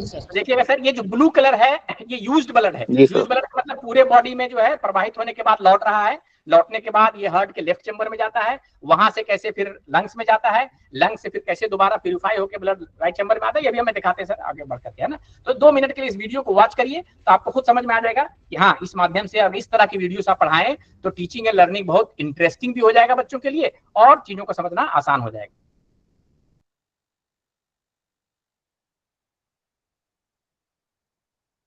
देखिएगा सर ये आपको दिखा रहा है कि आप, मेरी आवाज आ रही है? जैसा कंफर्म कीजिएगा प्लीज. सर जी sir. Yes sir, yes sir. देखिएगा सर कि हार्ट में 2 चेंबर होते हैं, right chamber and left chamber, है ना. हार्ट के 2 हिस्से होते हैं सर, 2 पार्ट में होता है उसके चेंबर, और इसको कहते हैं right chamber and left chamber.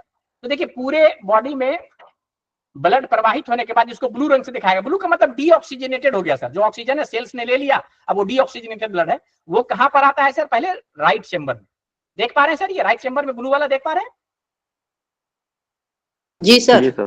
ये देखिए राइट चेंबर में आया। अब यहां से क्या होता है सर, ये सिर्फ लंग्स में जाता है। यहां से फिर ये पूरा ब्लड जो है, जो डीऑक्सीजनेटेड ब्लड है या ब्लू कलर ब्लड है, लंग्स में जाएगा। कैसे जाता है सर, थोड़ा आगे बढ़ के दिखाते हैं।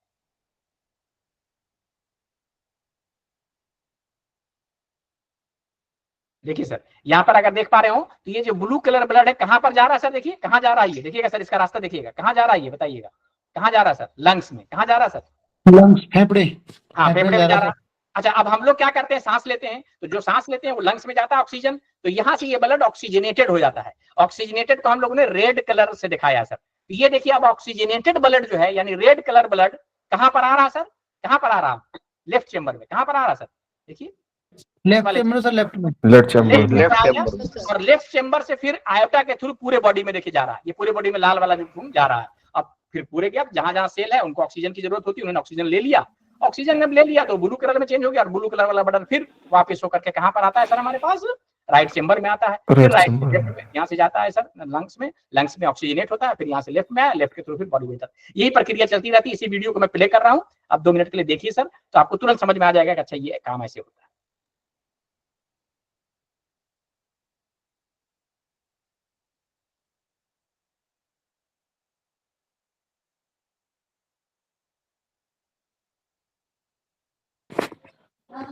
सर इसको जूम करके भी देख सकते हैं, आसानी से अच्छा आ रहा है।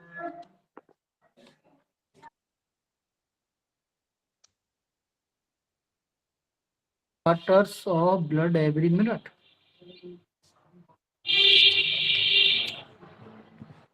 आवाज नहीं आ रही सर? आवाज नहीं, अभी देखिए इसी। अच्छा ठीक है।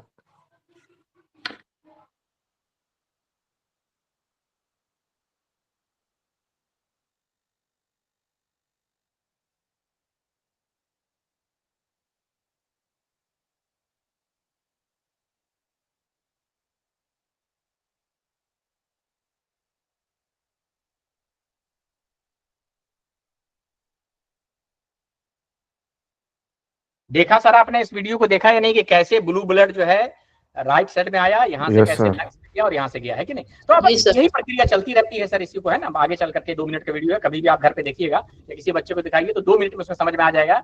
ये वीडियो दिखाने के बाद उससे बोलिए कि बच्चे अब एक लेख लिख दो या एक तो भी 4 लाइन लिख दो कि ब्लड सर्कुलेशन सिस्टम काम कैसे करता है। 2 मिनट में वो लिख देगा बहुत अच्छे ढंग से सर। तो उसकी टीचिंग एंड लर्निंग बहुत आसान हो जाती है अगर आप इस तरह के वीडियो के माध्यम से क्या करें सर, अपना टीचिंग पठन पाठन का काम अगर आप करें। ठीक है सर? जी सर। जी सर। यस। क्वेश्चन उठता है ये सर जी सर कि इस तरह की क्वालिटी वीडियो हम बनाएंगे कैसे सर, या कौन बनाएगा और कहां से हमको मिलेगा?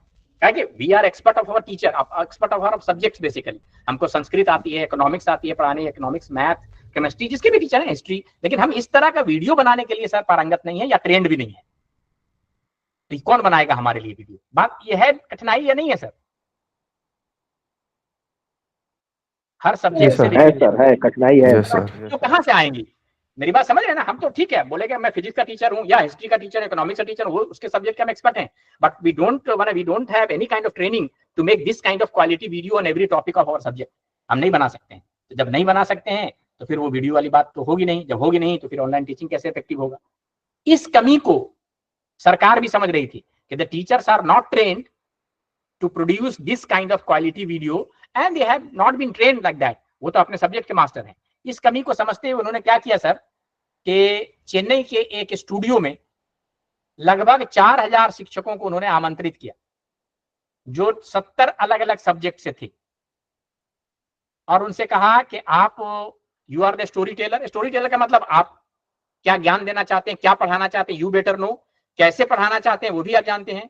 उसके लिए आपको जो भी टेक्निकल सहायता की जरूरत हो, अगर कोई चित्र बनाना चाहते हैं, कोई इस तरह का सिमुलेशन बनाना चाहते हैं, कोई वीडियो बनाना चाहते हैं, तो आप बनाइए। हमारे पास टेक्निकल एक्सपर्ट्स हैं, वो जैसे जैसे आप कहेंगे वैसा आपका वीडियो बना देंगे। Now after making that video, these videos will be made available on the internet for anybody to use. तो उन लोगों ने क्या किया सर, उन 4000 शिक्षकों ने जिनको चेन्नई के एक स्टूडियो में बुलाया गया था, उनको all sort of technical help वहां पे प्रोवाइड किया गया। और टेक्नीशियन थे जो उनका वीडियो बना रहे थे, उनके लिए मैप्स, चित्र, जैसे भी जैसे जैसे कहा उन्होंने वैसे वैसे बना दिया उनका, और वीडियो बना करके उन्होंने क्या किया सर, उन्होंने क्या किया, उसको पूरा एक इंटरनेट पे एक रिपोजिटरी है, एक जगह है इंटरनेट पे, उस पर लोड कर दिया। उस रिपोजिटरी को गवर्नमेंट ने नाम दिया ईपीजी पाठशाला, और ईपीजी पाठशाला में इस तरह के 30,000 टॉपिक्स पर वीडियो मौजूद हैं, 30,000 डिफरेंट टॉपिक्स पर, जो 70 सब्जेक्ट में फैले हुए हैं। तो 70 सब्जेक्ट के 30,000 टॉपिक पर वहां अलग अलग टॉपिक पर वीडियो लेक्चर्स मौजूद हैं, which is for the use of students and teachers as well. जो भी जानना चाहता है, सीखना चाहता है, वहां से जाकर उस वीडियो को देख सकता है और अपने सब्जेक्ट से रिलेटेड बातें वहां से पढ़ भी सकता है। कहां पर आपको दिखेगी वो? हाँ बोलिए। ईपीजी पाठशाला, ईसीजी पाठशाला, मैं दिखा रहा हूँ सर, मैं दिखा रहा हूँ, गूगल पे जाइएगा सर, है ना, ईपीजी पाठशाला लिखिएगा, ईपीजी, ओके पीजी पाठशाला हमने लिखा गूगल पे, और देखिए जो पहला ही लिंक आता है ईपीजी पाठशाला का, इसको आपने क्लिक कर दिया तो आप देखिएगा सर ईपीजी पाठशाला गवर्नमेंट ऑफ इंडिया का प्रोजेक्ट है। राइट हैंड साइड पे देखिएगा सर लिखा हुआ है and ministry of education project, देख रहे हैं सर, यही होम पेज है ईपीजी पाठशाला का। विजिबल है या नहीं है सर, बताइएगा थोड़ा सा। Yes sir. अच्छा, तो ईपीजी पाठशाला में देखिए सर क्या क्या चीजें हैं वहां पर पढ़ने के लिए, बहुत सारी चीजें लिखी हुई हैं। यहाँ पे देखिए सर लिखा हुआ ईपीजी पाठशाला is an initiative of MHRD under is this project, ministry of government का है ना। यहाँ पर सर क्या किया हुआ इन्होंने, which curriculum based interactive content in 70 subjects पर है across all discipline of science, arts, human science and so and सो।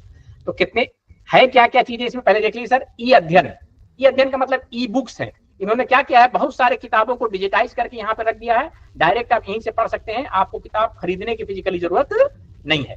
बहुत सारे मूक्स कोर्सेज हैं, बहुत सारे ऑफलाइन एक्सेस हैं। मैं जो आपको दिखाना चाह रहा हूँ ये देखिए सर, यहाँ पर देखिए ये 70 सब्जेक्ट हैं, 70 सब्जेक्ट में आपको मैंने अभी बताया कि मोर देन 30,000 वीडियो लेक्चर्स यहाँ पर मौजूद हैं इन सब्जेक्ट्स पर।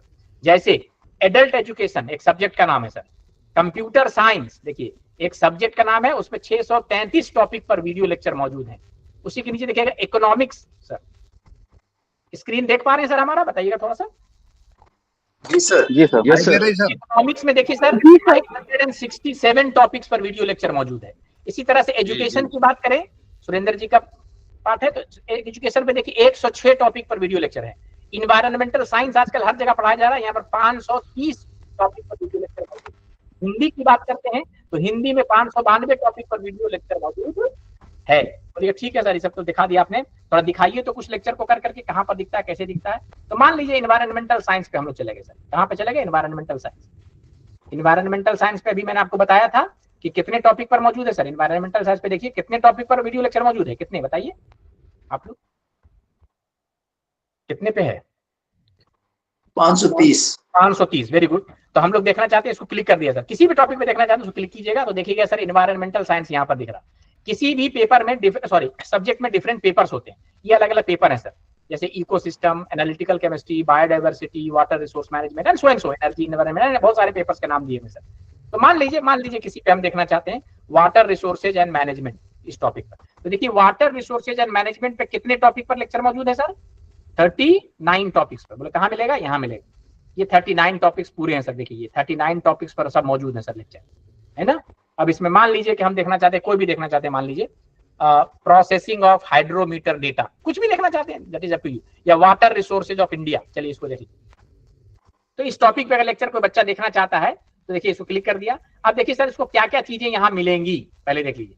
ये चीजें देखिएगा सर, यहाँ पर जो अगर स्क्रीन दिख पा रहा हमारा लेफ्ट हैंड साइड पे जो ग्रीन कलर का है और ऑरेंज कलर का, ये देख पा रहे हैं सर लेफ्ट हैंड साइड पे? Yes sir. पहला ऑप्शन है ई टेक्स्ट, क्या लिखा हुआ पहला ग्रीन में? ई टेक्स्ट लिखा हुआ। तो बच्चे को पूरा क्लास नोट्स यानी रीडिंग नोट्स मिल जाएगा, रीडिंग मटेरियल मिल जाएगा इस टॉपिक पर। किस टॉपिक की बात कर रहे हैं हम लोग? वाटर रिसोर्सेज ऑफ इंडिया पर। तो देखिए ये वाटर रिसोर्सेज ऑफ इंडिया देख रहे हैं सर, ये वाटर रिसोर्स मैनेजमेंट है, वाटर रिसोर्सेज ऑफ इंडिया पर पूरा यहाँ पर इनको क्या मिल जाएगा सर? क्लास नोट्स या रीडिंग मटेरियल। देखिए सर मिला हुआ पूरा concept water resources of India, देख पा रहे हैं सर, ये पूरा रीडिंग मटेरियल इनको मिल गया सर। इसको पूरा पढ़ सकते हैं, डाउनलोड कर सकते हैं, प्रिंट कर सकते हैं, सेव कर सकते हैं, कुछ भी बच्चा कर सकता है। तो चलिए इनको पढ़ने के लिए पूरा मटेरियल यहाँ से मिल गया। बोलिए कि लर्न मोर, अगर इस सब्जेक्ट पे और जानना चाहता हो बच्चा तो इसके लिए आगे के भी रिसोर्सेज दिए हुए हैं। अगर आगे जानना चाहते हैं तो ये सब रिसोर्सेज और भी दिए हुए, इसको पढ़ करके आगे भी आप जान सकते हैं इस टॉपिक पर। चलिए ये भी लर्न मोर हो गया। उसके बाद तीसरी चीज है सर सेल्फ लर्निंग। क्या है सर यहाँ पर? Self learning. अब सेल्फ लर्निंग में देखिए एक वीडियो है सर यहाँ पर, तो ये वीडियो लेक्चर है जो प्रोफेसर साहब ने क्या किया है, अपना पढ़ाने की कोशिश की है और इस टॉपिक को बताने की कोशिश की है with the help of maps, मतलब पिक्चर होंगे और भी कुछ चीजें होंगी, उसके माध्यम से इन्होंने कोशिश की कि इस चीज को हम बच्चों को ठीक ढंग से पढ़ा सके। वीडियो सब चल रहा होगा, आपका देख पा रहे होंगे, वीडियो विजिबल है? जी सर। ठीक, तो अब ये वीडियो है, हम थोड़ा सा चलाते हैं, इसको फास्ट फॉरवर्ड करके आपको दिखा देंगे, बाद में आप कभी भी अपने टॉपिक से रिलेटेड वीडियो घर में देख सकते हैं। ठीक, ये देखिए मॉड्यूल है वाटर रिसोर्सेज ऑफ इंडिया के, डॉक्टर हरदीप राय शर्मा है, ये कुरुक्षेत्र यूनिवर्सिटी में ये पढ़ाना चाहते हैं।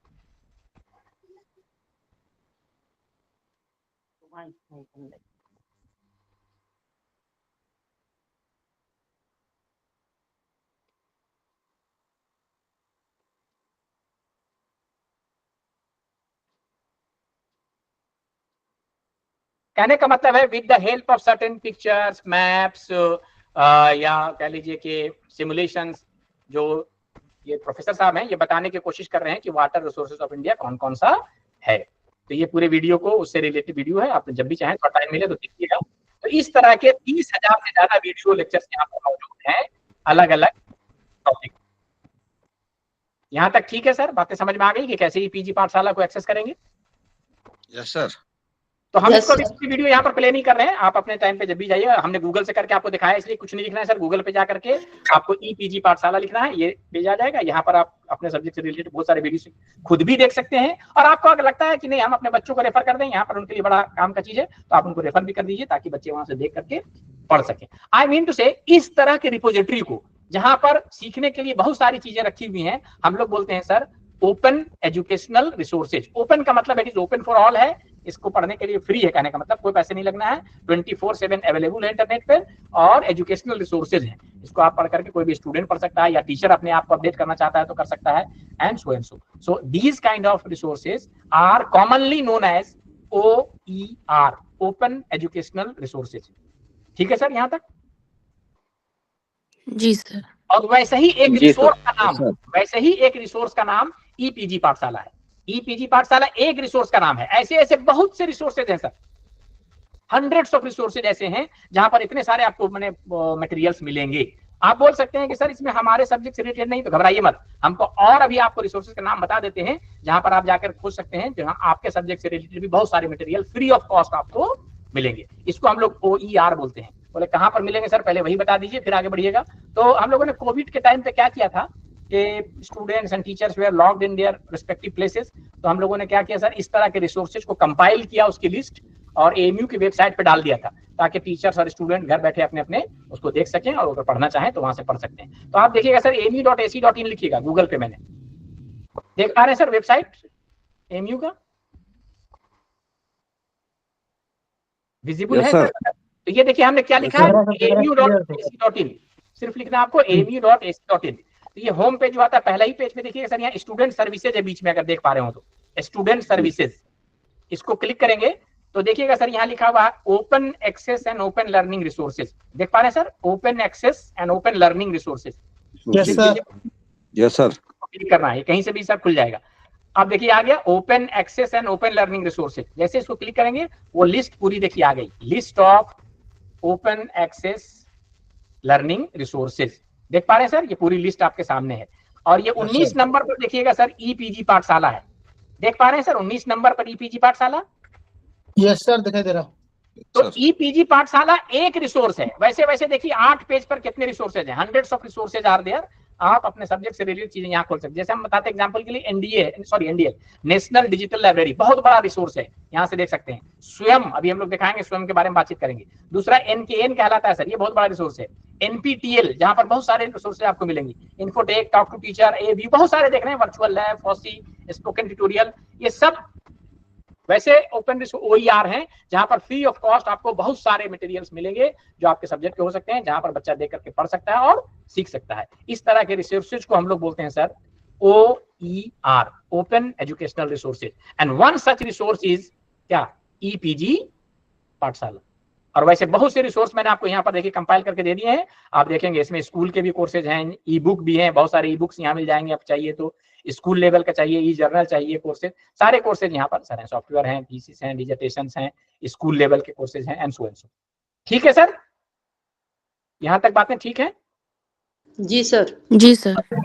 Now coming back to my okay sir, okay, clear है। हाँ, प्रेजेंटेशन पे आते हैं सर। अब प्रेजेंटेशन में देखिए हम लोगों ने आपको दिखा दिया कि ईपीजी पाठशाला क्या होता है, आपने देख लिया, ये मैंने आपको दिखाया। अभी मैंने आपको बता भी दिया 70 सब्जेक्ट के मोर देन 4000 शिक्षकों को बुलाया गया एक जगह, और उन्होंने कितना मॉड्यूल डेवलप किया सर? मोर देन 30,000 टॉपिक्स पर क्या किया? कोर्स डेवलप किया और यहाँ पर अपलोड कर दिया। अच्छा, ये देखिएगा कि ये कुछ स्टैटिस्टिक्स लिखा हुआ है, ये सिर्फ इंडिया में नहीं बल्कि हिंदुस्तान सॉरी पूरे वर्ल्ड के अलग अलग प्लेसेस पे क्या करते हैं लोग, स्टूडेंट कहीं भी हो, इस सोर्स को क्या इंटरनेट पे अवेलेबल है, तो एनीबॉडी कैन एक्सेस इट, तो इसमें किसी के लिए कोई वजह नहीं। तो ये पूरी दुनिया में लोग इसको देखते हैं, इससे सीखते हैं। अब उसके बाद सर कुछ दिक्कतें पेश आई। जब कोई चीज आती है तो उसका हम लोग स्टडी भी करते हैं। OER के केस में एक दो प्रॉब्लम थे सर, वो क्या प्रॉब्लम है, क्या लिमिटेशन है, पहले उसको हम लोग देख लें, और उसी लिमिटेशन को ओवरकम करने के लिए एक नया कॉन्सेप्ट आया जिसको हम लोग मूक्स बोलते हैं sir, massive open online courses. तो पहला तो OER है, तो OER में क्या लिमिटेशन है हम लोग पहले उसको देखेंगे, उसके बाद हम लोग सर मूक्स देखेंगे। ठीक है सर? जी सर। लिमिटेशन क्या है आप देखिएगा। मान लीजिए कि एक बच्चा मान लीजिए कि एक बच्चा जो वीडियो देख रहा है, ईपीजी पाठशाला का एक वीडियो देख रहा है, वीडियो देखने के क्रम में ऐसा हो सकता है कि उसके मन में कुछ सवाल पैदा हुए, he has some questions, है ना, but there is no mechanism or there is no hand holding support available for the student which can address the queries of the student। यहाँ कोई मैकेनिज्म अवेलेबल नहीं है सर जो बच्चे के प्रश्न का उत्तर दे सके। OER में so many videos are there, उन टीचर्स ने वीडियो बना दिया अलग अलग टॉपिक पे, वहां पर अपलोड कर दिया, आप जाइए देखिए और उससे लाभान्वित होइए। लेकिन आपके मन में अगर कोई सवाल आता है तो वहां उस सवाल को या उस क्वेरी को एड्रेस करने का कोई मैकेनिज्म नहीं है। अच्छा, आप देखिए घर में भी आपने देखा होगा कि कभी कभी ग्रैंड माँ जो है अपने बच्चे को कुछ कहानी वानी सुनाती है, बीच बीच में बच्चा सवाल करता है तो ग्रैंड माँ उस सवाल का जवाब देती है। अगर सवाल का जवाब नहीं मिलेगा बच्चे को तो उस बच्चे का उस स्टोरी में इंटरेस्ट बाकी रहेगा या नहीं रहेगा? सो बताइए। नहीं रहेगा सर। नहीं रहेगा। इसी तरह से यहाँ भी होता है। ठीक है, एक सवाल मन में आया, चलिए आपने एड्रेस नहीं किया, थोड़ी देर के बाद दूसरा सवाल आया, तीसरा सवाल उसके मन में आया, but there is no mechanism to address the query of the student. तो अगर ऐसा होगा तो उस बच्चे का अब उस वीडियो में कोई इंटरेस्ट बाकी नहीं रहेगा, और जब इंटरेस्ट बाकी नहीं है तो वो देखेगा नहीं, जब देखेगा नहीं तो उसकी लर्निंग नहीं हो पाएगी। So this is the main problem with what OER videos, open educational resource पे जो वीडियो है सर, वहां हैंड होल्डिंग सपोर्ट नहीं है। हैंड होल्डिंग सपोर्ट का मतलब है कि बच्चे को अगर कोई दिक्कत होती है, कोई क्वेरी उसके मन में आता है तो उसको एड्रेस करने का कोई मैकेनिज्म मौजूद नहीं है। समझ गए सर पहला क्या प्रॉब्लम है? समझे या नहीं समझे? सो बताइए सर। समझ गए सर। Yes sir. दूसरा क्या है सर? दूसरा क्या है कि हम लोग जो अपने समाज में हम लोग के जो लालन पालन हुआ, we have been brought up into such a mindset कि हम छोटा मोटा भी कोई काम करते हैं अच्छा तो हमको कुछ प्रोत्साहन मिलता है। जैसे स्कूल में देखिएगा, बच्चा दौड़ में हिस्सा लिया, वो भले 5वां स्थान पे है तब भी उसको एक सर्टिफिकेट हम दे देते हैं और लिख देते हैं सर्टिफिकेट ऑफ पार्टिसिपेशन, और लेके बड़ा खुश खुश लाके घर में दिखा रहा होता बच्चा, देखिए मामा हमको ये सर्टिफिकेट मिला है। हालांकि उसमें कोई खास बात नहीं लिखा हो, तो 5वें नंबर पे आया लेकिन फिर भी सर्टिफिकेट ऑफ पार्टिसिपेशन है। फिर किसी दिन बच्चा थर्ड आ गया, फिर हमने सर्टिफिकेट उसको दिया, फिर लेकर के बड़ा खुश है, अरे मम्मा आज मैं थर्ड आया हूँ, सो एंड सो, पूरे मोहल्ले में मिठाई बट रही, बच्चा मेरा थर्ड आया है। तो हमारे मैंने संस्कृति में शामिल है, लालन पालन के मेथड में शामिल है कि हम कोई भी अच्छा काम करते हैं तो उसके लिए हमको कुछ ना कुछ प्रोत्साहन चाहिए, इंकरेजमेंट चाहिए। That may be in terms of gift हो सकता है, मेडल हो सकता है, या सर्टिफिकेट हो सकता है। ऐसा होता है सर या नहीं होता है? बताइए। हमारा यहाँ होता है ना स्कूल वगैरह में सर?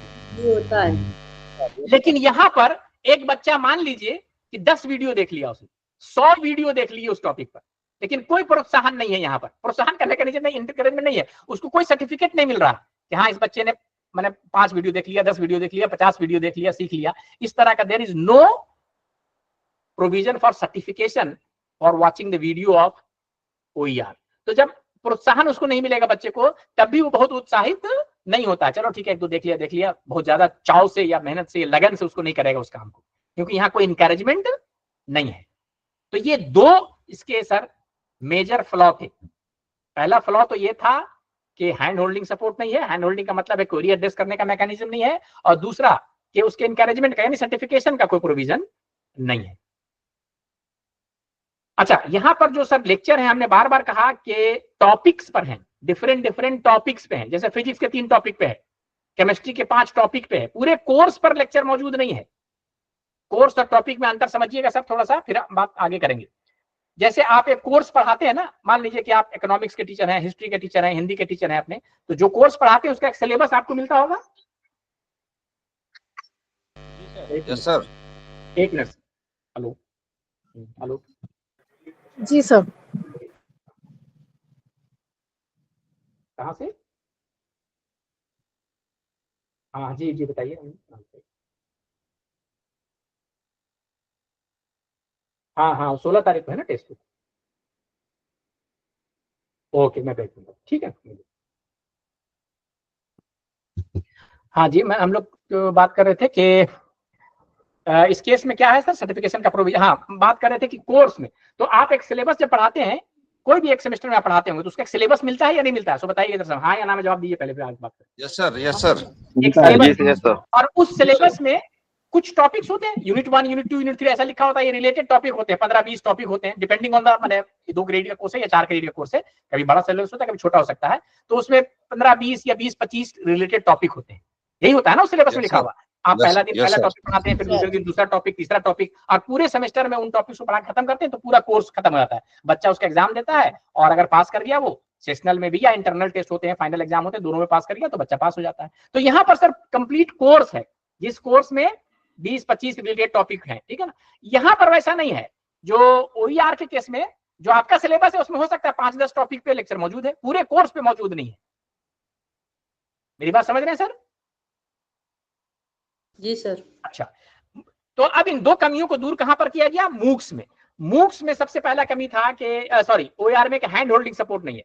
मूक्स में पहली बात तो ये हुई कि यहाँ डिफरेंट टॉपिक्स पे लेक्चर मौजूद नहीं है, बल्कि कंप्लीट कोर्स पे मौजूद है।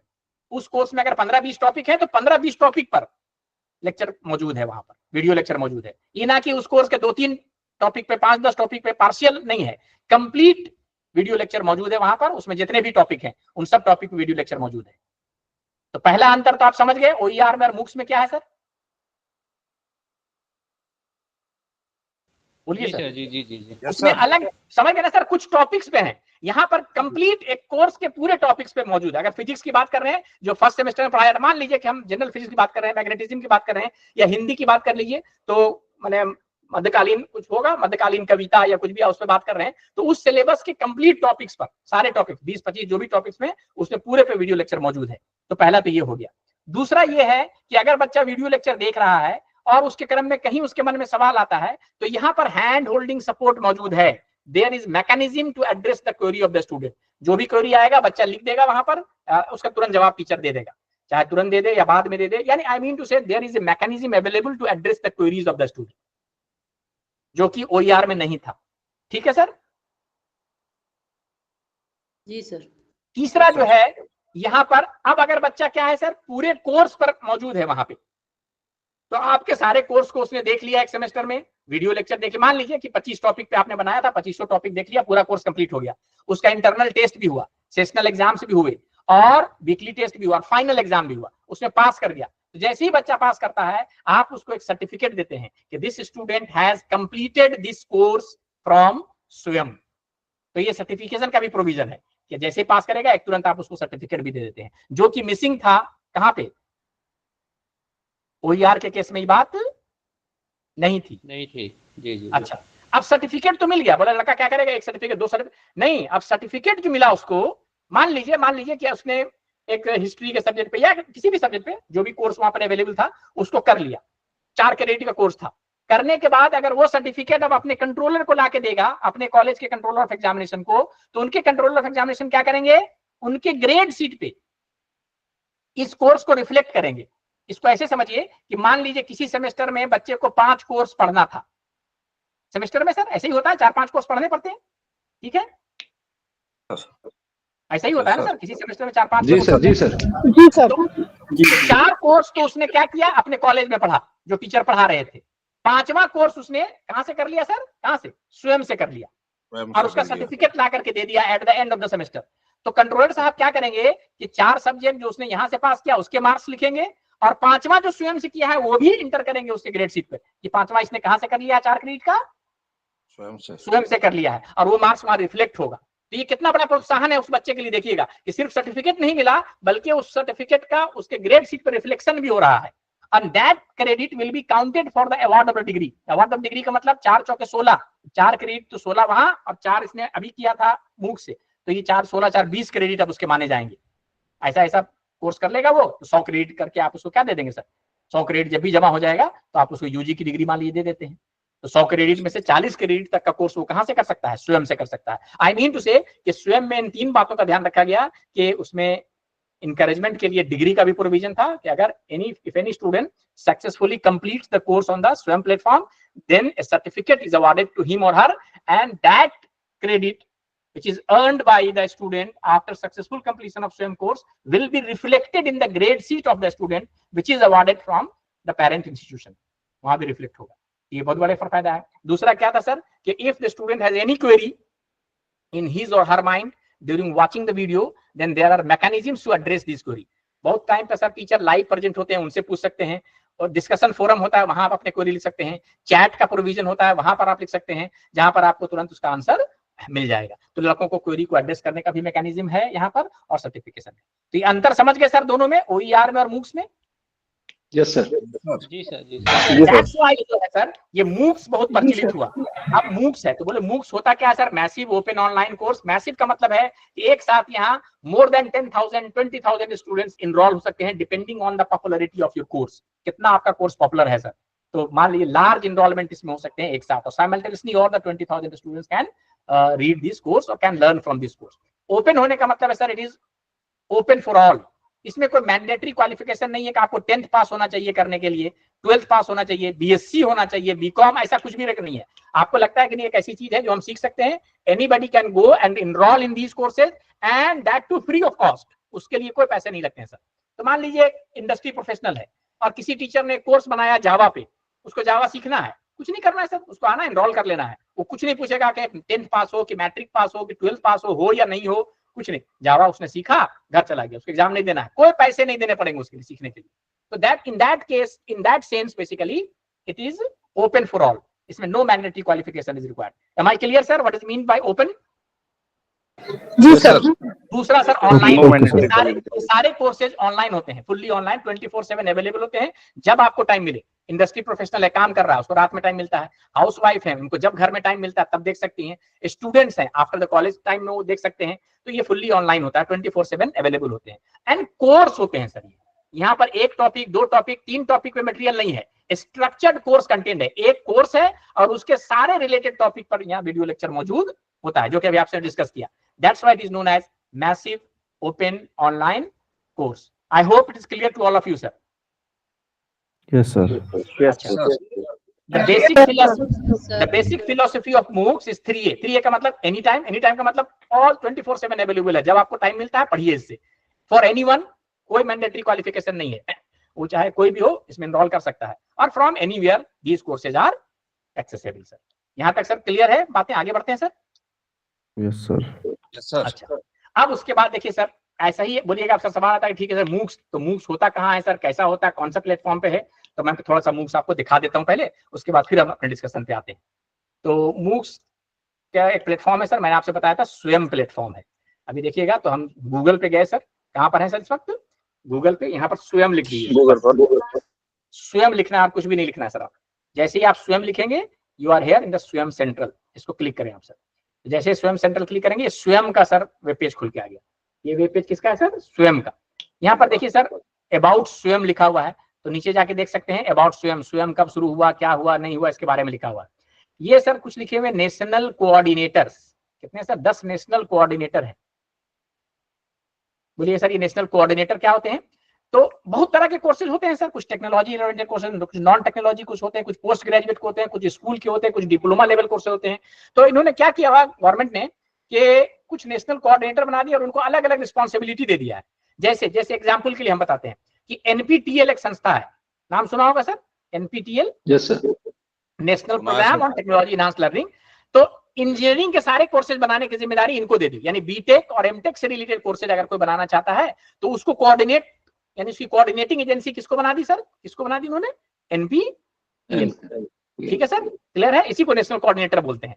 अच्छा, दूसरा देखिए सर, अगर आपको पीजी लेवल का कोर्स बनाना है, नॉन टेक्नोलॉजी, टेक्नोलॉजी का सारा कोर्स NPTEL, जैसे MA English, MA history, MSc math, इस तरह के कोर्स बनाने हैं, पोस्ट ग्रेजुएशन के नॉन टेक्निकल कोर्स बनाने हैं, तो ये जिम्मेदारी किसको दे दी है उन्होंने? किसको दी है सर? UGC को। किसको दे दी है सर?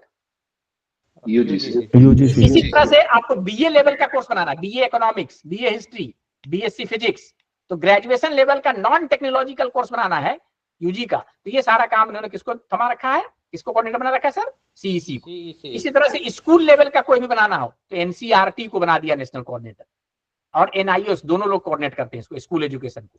इसी तरह से IGNOU को उन्होंने स्कूल और फॉर आउट ऑफ स्कूल यानी डिप्लोमा और सर्टिफिकेट लेवल के कोर्सेज बनाने की जिम्मेदारी किसको दे दी सर? उन्होंने IGNOU को कोऑर्डिनेट करने की, कोऑर्डिनेट करते हैं सर। मैनेजमेंट का कोर्स जो भी बनाना हो sir, management level, MBA, BA, इस तरह के कोर्सेज जो भी बनाने हैं, ये वाला काम कोऑर्डिनेट कौन करता है सर? IIM बैंगलोर। समझ गए सर? इनको नेशनल कोऑर्डिनेटर बोलते हैं। Am I clear? Yes sir. इसी तरह से INI कहलाता है इंस्टीट्यूट ऑफ नेशनल इंपॉर्टेंस, इसमें जैसे BHU और AMU आते हैं, इनको इन्होंने क्या जिम्मेदारी दी हुई? नॉन टेक्निकल कोर्सेज डेवलप करने का, चाहे ग्रेजुएशन का हो, नॉन ग्रेजुएशन का हो, आप नॉन टेक्निकल कोर्सेज क्या कर सकते हैं सर? डेवलप कर सकते हैं INI। इसी के तहत AMU ने भी और BHU ने भी बहुत सारे कोर्सेज लॉन्च किए, जो कि आगे चल के भी हम आपको दिखाएंगे। अच्छा, ये तो खैर हो गया सर अबाउट स्वयं। अच्छा, ये फिर सर आ जाइए ऑल कोर्सेज, हम दिखा रहे थे आपको कोर्सेज सर। तो देखिए सर, ऑल कोर्सेज को क्लिक करेंगे, ये सारे कोर्सेज हैं सर, ये आपको रेक्टेंगल में दिख रहा है, ये अल्फाबेटिकल ऑर्डर में होते हैं sir. A basic course in machine learning, देख रहे हैं सर? ये एक कोर्स का नाम है, IIM बैंगलोर का, देख पा रहे हैं सर? ये नहीं तो सर बताइएगा सर। Yes sir. बोलिए सर, इसको देखना चाहते हैं? क्लिक करिए। जैसे मैंने क्लिक कर दिया, जब इसको क्लिक करेंगे तो देखिए सर, ये आ गया a basic course in machine learning for all, general course है। किसने बनाया है सर? सुमित्रा पद्मनाभन ने बनाया है। ये कहाँ के हैं sir? Atlas skill school, Mumbai के हैं, कोई भी है। अच्छा, आप देखिएगा सर, ये अपकमिंग कोर्स है, 8 वीक का कोर्स है, मैनेजमेंट के लिए है, PG लेवल का कोर्स है। 20 जनवरी से ये कोर्स शुरू होगा, 30 अप्रैल तक ये कोर्स चलेगा, 28 फरवरी तक बच्चे इसमें एनरोल कर सकते हैं। इंग्लिश में ये कोर्स है and so and so. Important thing यहाँ देखिए सर कि कितने बच्चे अब तक इनरोल हैं सर इसमें, देख पा रहे हैं सर? देखिए सर, 13,375 बच्चे इसमें अब तक क्या है? एनरोल्ड है। अच्छा, ये देखिएगा सर, यहाँ छोटा सा एक वीडियो होता है जिसको इंट्रोडक्टरी वीडियो बोलते हैं। इसमें डॉक्टर साहब ये बता रहे हैं कि इस कोर्स में ये क्या क्या पढ़ाएंगे, मैंने 8 वीक में क्या क्या पढ़ाएंगे ये, और ये किसके लिए यूजफुल है। इसको देख करके लर्नर तय कर सकता है कि whether this course is useful for me और नॉट। ये देखिए अबाउट द कोर्स लिखा हुआ है सर, यहाँ कोर्स लेआउट है कि वीक 1 में हम ये करेंगे, 2 में ये, 3 में ये, 4 में ये, 8 वीक का पूरा कोर्स यहाँ इन्होंने दिया हुआ है। ये अबाउट द इंस्ट्रक्टर है, यानी डॉक्टर सुमित्रा के बारे में ये पूरी बात लिखी हुई, कौन है, कहाँ पढ़ाती नहीं है, कोर्स सर्टिफिकेट कैसे मिलेगा उसके बारे में लिखा हुआ है। ठीक है सर, और भी कुछ कोर्स के बारे में देखते हैं। ये देखिए नेशनल कोऑर्डिनेटर, यहाँ ऑल सिलेक्टेड था। ये देखिए, आप बोलते हैं हम सिर्फ INI का दिखाइए, तो सर हम INI का दिखा रहे हैं, यानी सिर्फ इसमें BHU और AMU के कोर्सेज दिखेंगे। तो देखिए सर, ये विवेक सिंह है, इंट्रोडक्टरी टू डिसेबिलिटी स्टडी, ये BHU के है प्रोफेसर। इसी तरह से देखिए सर, यहाँ अनुवाद, आवश्यकता एंड स्वरूप, ये हिंदी का एक कोर्स है, प्रोफेसर साहुल हमीद है, ये अलीगढ़ मुस्लिम यूनिवर्सिटी के हैं। एंड सो यहाँ पर बहुत सारे कोर्सेज आप देख पाते हैं। एक्वा कल्चर, ये प्रोफेसर M अफजल खान का कोर्स है, ये अलीगढ़ मुस्लिम यूनिवर्सिटी के हैं। इस तरह से देखिए सर, मान लीजिए हम ये भी दिखा दें आपको थोड़ा सा आगे चल करके, फंडामेंटल ऑफ इंफॉर्मेशन टेक्नोलॉजी, देखिए कोर्स है सर यहाँ पर, इसको आप क्लिक किया तो देखिए सर, ये फंडामेंटल ऑफ इंफॉर्मेशन टेक्नोलॉजी किसने डेवलप किया है? भाई professor Asim Zafar and professor Arman Faridi ने किया है, अलीगढ़ मुस्लिम यूनिवर्सिटी के हैं। अब तक सर इसमें कितने बच्चे इनरोल हो चुके हैं सर? 1223 बच्चे अब तक क्या हो चुके हैं सर? इनरोल हो चुके हैं इस बच्चे। ज्वाइन करने के लिए कुछ नहीं करना होता सर, इस क्लिक को ज्वाइन करेंगे, क्लिक कर लेंगे। यहाँ पर आप देखिए सर, 2 मिनट का एक इंट्रोडक्टरी वीडियो होता है। यहाँ पर ये प्रोफेसर साहब ये बता रहे हैं कि इसमें क्या क्या कवर करेंगे, यानी ये बातें लिखी हुई अबाउट द कोर्स, इस कोर्स में क्या क्या पढ़ाया जाएगा, इंटेंडेड ऑडियंस किसके किसके लिए यूजफुल है, तो UG लेवल के स्टूडेंट, PG लेवल के स्टूडेंट, वोकेशनल कोर्स या स्किल इनहांसमेंट कोर्स अगर कहीं है तो इसमें बच्चे कर सकते हैं। ये पूरा कोर्स लेआउट दिया हुआ है, वीक 1 में ये टॉपिक्स कवर होंगे, वीक 2 में ये, वीक 3 में ये कंप्लीट सिलेबस जो है, देख रहे हैं सर, ये कंप्लीट सिलेबस है, 8 वीक का पूरा सिलेबस दिया हुआ है। ये बुक्स एंड रेफरेंसेज हैं, ये इंस्ट्रक्टर का बायोग्राफी है, पहले का, ये दूसरे का। कोर्स सर्टिफिकेट का क्या नियम है, ये लिखा हुआ है सर कि आपके इंटरनल एग्जाम होंगे, 8 वीक का है तो 8 वीकली टेस्ट होंगे। 8 वीकली टेस्ट में से जो है, यहाँ लिखा हुआ है sir, average of best 6 assignment will be count for internal assessment. उसके बाद 100 नंबर का यानी 75% का आपका फाइनल एग्जाम होगा। फाइनल एग्जाम कहाँ पर होगा सर? 25 तारीख को ये एग्जाम होगा। एनटीए नामकरण कराती है, एक सेंटर पे जाके बच्चों को अपीयर होना पड़ेगा, वहां पर एग्जाम देना पड़ेगा। उसके लिए जो बच्चा एग्जाम देना चाहता है और सर्टिफिकेट लेना चाहता है उसके लिए 1000 रुपीज का फीस है। अदरवाइज जो बच्चा सीखने के लिए सब करना चाहता है वो सिर्फ ज्वाइन करेगा, उसको कुछ करने की जरूरत नहीं है। हाँ, जो बच्चा सर्टिफिकेट लेना चाहता है उसको एग्जाम के लिए रजिस्टर करना पड़ेगा। किसके लिए रजिस्टर करना पड़ेगा सर? एग्जाम के। अभी देखिए जैसे यहाँ 1200 बच्चों ने सिर्फ सीखने के लिए लिया है, उसमें से 82 बच्चे ने सर्टिफिकेट के लिए भी लिया है, कि सर्टिफिकेट भी चाहिए इनको। ये अभी ओपन है, ये 17, ये क्या लिखा हुआ सर, ये 17 फरवरी तक अभी इसके एनरोलमेंट भी ओपन है और बच्चा एग्जाम के लिए 28 फरवरी तक अपने आप को एनरोल कर सकता है। 25 अप्रैल को ये फाइनल एग्जाम होगा। सारे स्टैटिस्टिक यहाँ पे दिए होते हैं। तो ये आपका कोर्स पेज कहलाता है। इस बात को देखिए सर, यहाँ पर देख करके स्टूडेंट तय करता है कि whether this course is useful for me और नॉट, और इसको देखिए तय करता है कि हमको ये कोर्स ज्वाइन करना चाहिए नहीं। अगर ज्वाइन करना है तो simply the student will click the join button. जैसे ही ये ज्वाइन बटन यूज करेगा उससे उसके पर्टिकुलर्स मांगेगा, नेम पता आपसे पूछा जाता है, नेम पता भरना है, बाकी वो पार्ट ऑफ द कोर्स हो गया। जब से ये कोर्स शुरू होगा यानी 17 फरवरी से शुरू होगा, उसके वीडियो लेक्चर मिलना शुरू हो जाएंगे। यानी पहले वीक में ये 5 टॉपिक पे उसको वीडियो लेक्चर मिल जाएंगे। अब उसका काम है उस वीक में उस वीडियो को देखेगा, उसके बाद उसका उसी बेसिस पर वीकली टेस्ट होगा। ये सब इसी प्लेटफॉर्म पे होता है सर, स्वयं पे ही वो वीकली टेस्ट में अपीयर होगा। फिर उसके बाद दूसरे हफ्ते में उसको ये वीडियो लेक्चर मिल जाएंगे, इसको उसको देखना है। फिर इसी के बिना पे उसका वीकली टेस्ट होगा, दूसरा टेस्ट, तीसरा टेस्ट, इसी तरह से 8 टेस्ट होंगे। और at the end of the semester 25 तारीख को जाकर के उसको किसी एक सेंटर पे जहां पे उसके हॉल टिकट में लिखा होगा वहां जाकर एग्जाम देना पड़ेगा। अगर बच्चा पास कर जाता है तो उसको सर्टिफिकेट मिलेगा। ये रूपरेखा है सर किसकी? स्वयं कोर्सेज की। ठीक है सर, यहाँ तक स्वयं कोर्सेज तक? Yes sir. अच्छा, अब देखिएगा सर, किसी भी हम लोग यहाँ पे थे, इसी अपने प्रेजेंटेशन की बात में कर रहा हूँ। तो स्वयं कोर्सेज में, किसी भी स्वयं कोर्सेज में मैंने दिखाया आपको स्वयं क्या होता है, नहीं होता है, सब बातें आपने बता दी मैंने सर। ये नेशनल कोऑर्डिनेटर वगैरह भी बता दिया आपको क्या होता है, नहीं होता है ना, ये सब चीजें गड़बड़ होगी। अब देखिए सर, ये स्वयं में 4 क्वाड्रेंट होते हैं। किसी भी स्वयं कोर्सेज में कितने हिस्से होते हैं, क्या चीजें हैं? 4 चीजें होती हैं।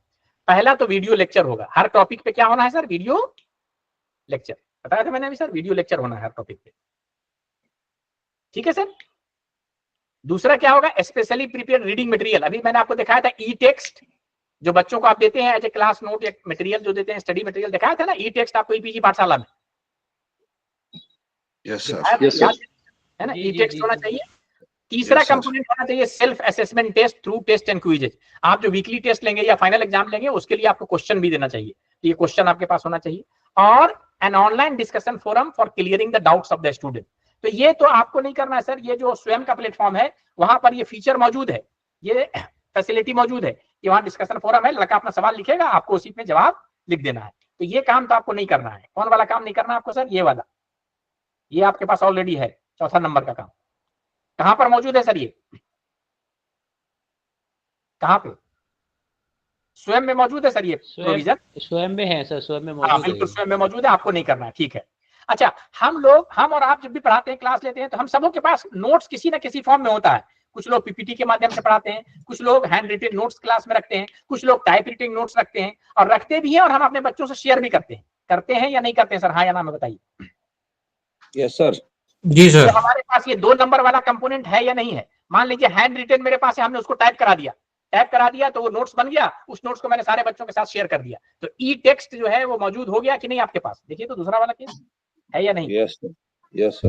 अच्छा, हम सर टाइम टू टाइम बच्चों का टेस्ट लेते हैं, वीकली टेस्ट लेते हैं या नहीं लेते हैं? वीकली या इंटरनल टेस्ट लेते होंगे, सेशनल टेस्ट जिसको कहते हैं या इंटरनल टेस्ट कहते हैं, उसके लिए क्वेश्चन भी बनाते हैं, और फाइनल एग्जाम के लिए भी हम क्वेश्चन बनाते हैं। तो हमारे पास क्वेश्चन होता है या नहीं होता है सर, ये बताइए। होता है सर। हमारे पास ये वाला भी होता है, 3 नंबर हो गया, हमारे पास क्वेश्चन भी है, चौथा तो है ही वहां पर। तो 2, 3, 4 मेरे पास है। सिर्फ ले दे के मेरे पास अगर नहीं है कोई चीज तो क्या नहीं है सर? क्या नहीं बताइए? वीडियो लेक्चर हमारे पास नहीं है।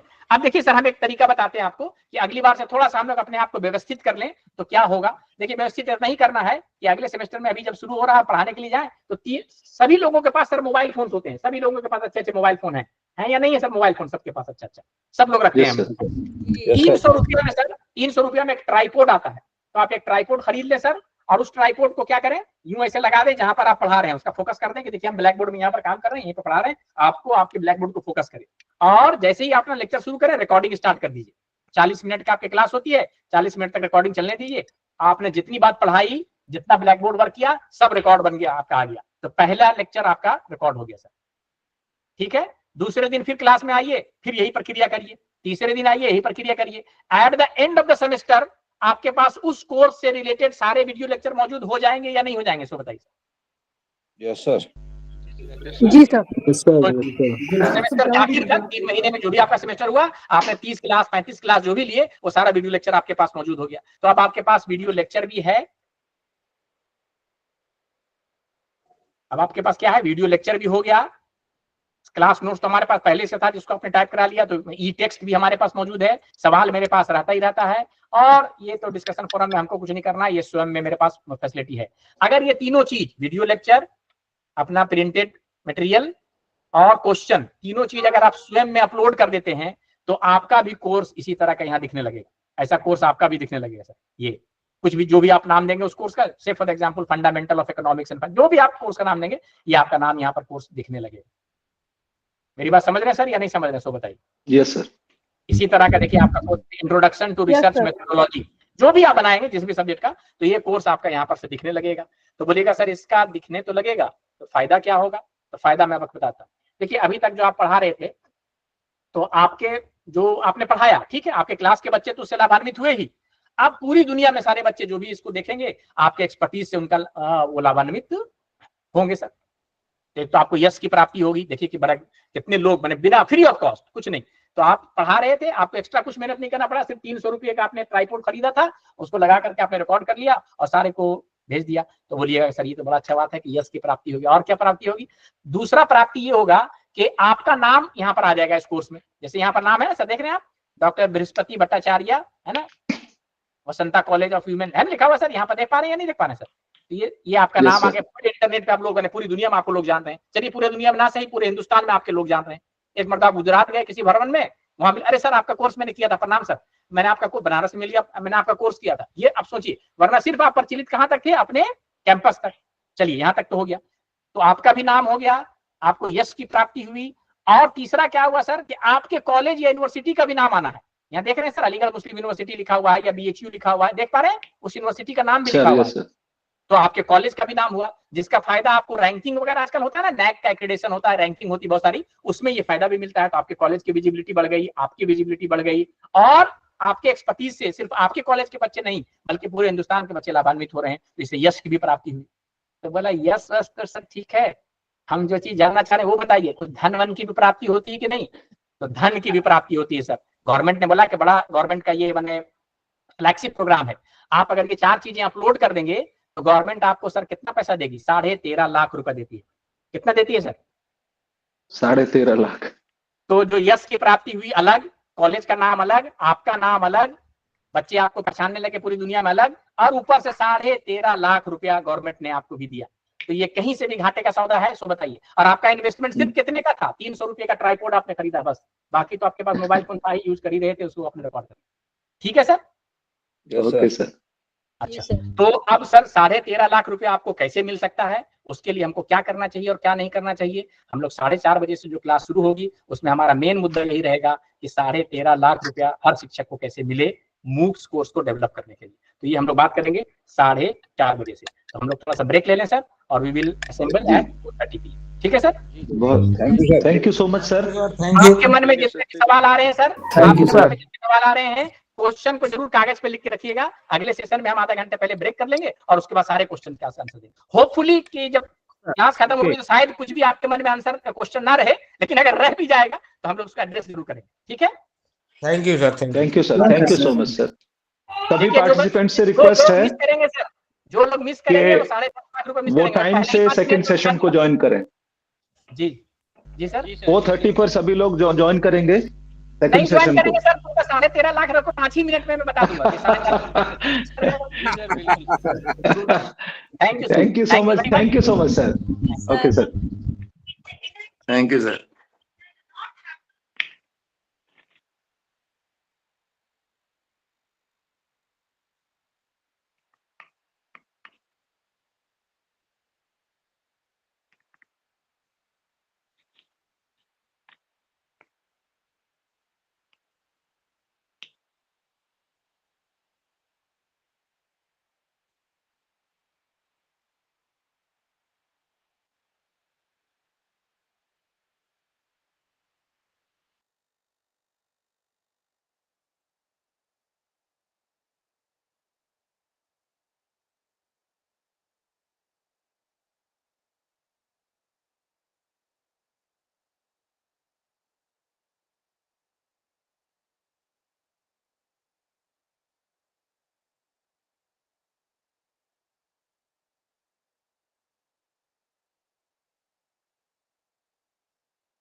करोगी?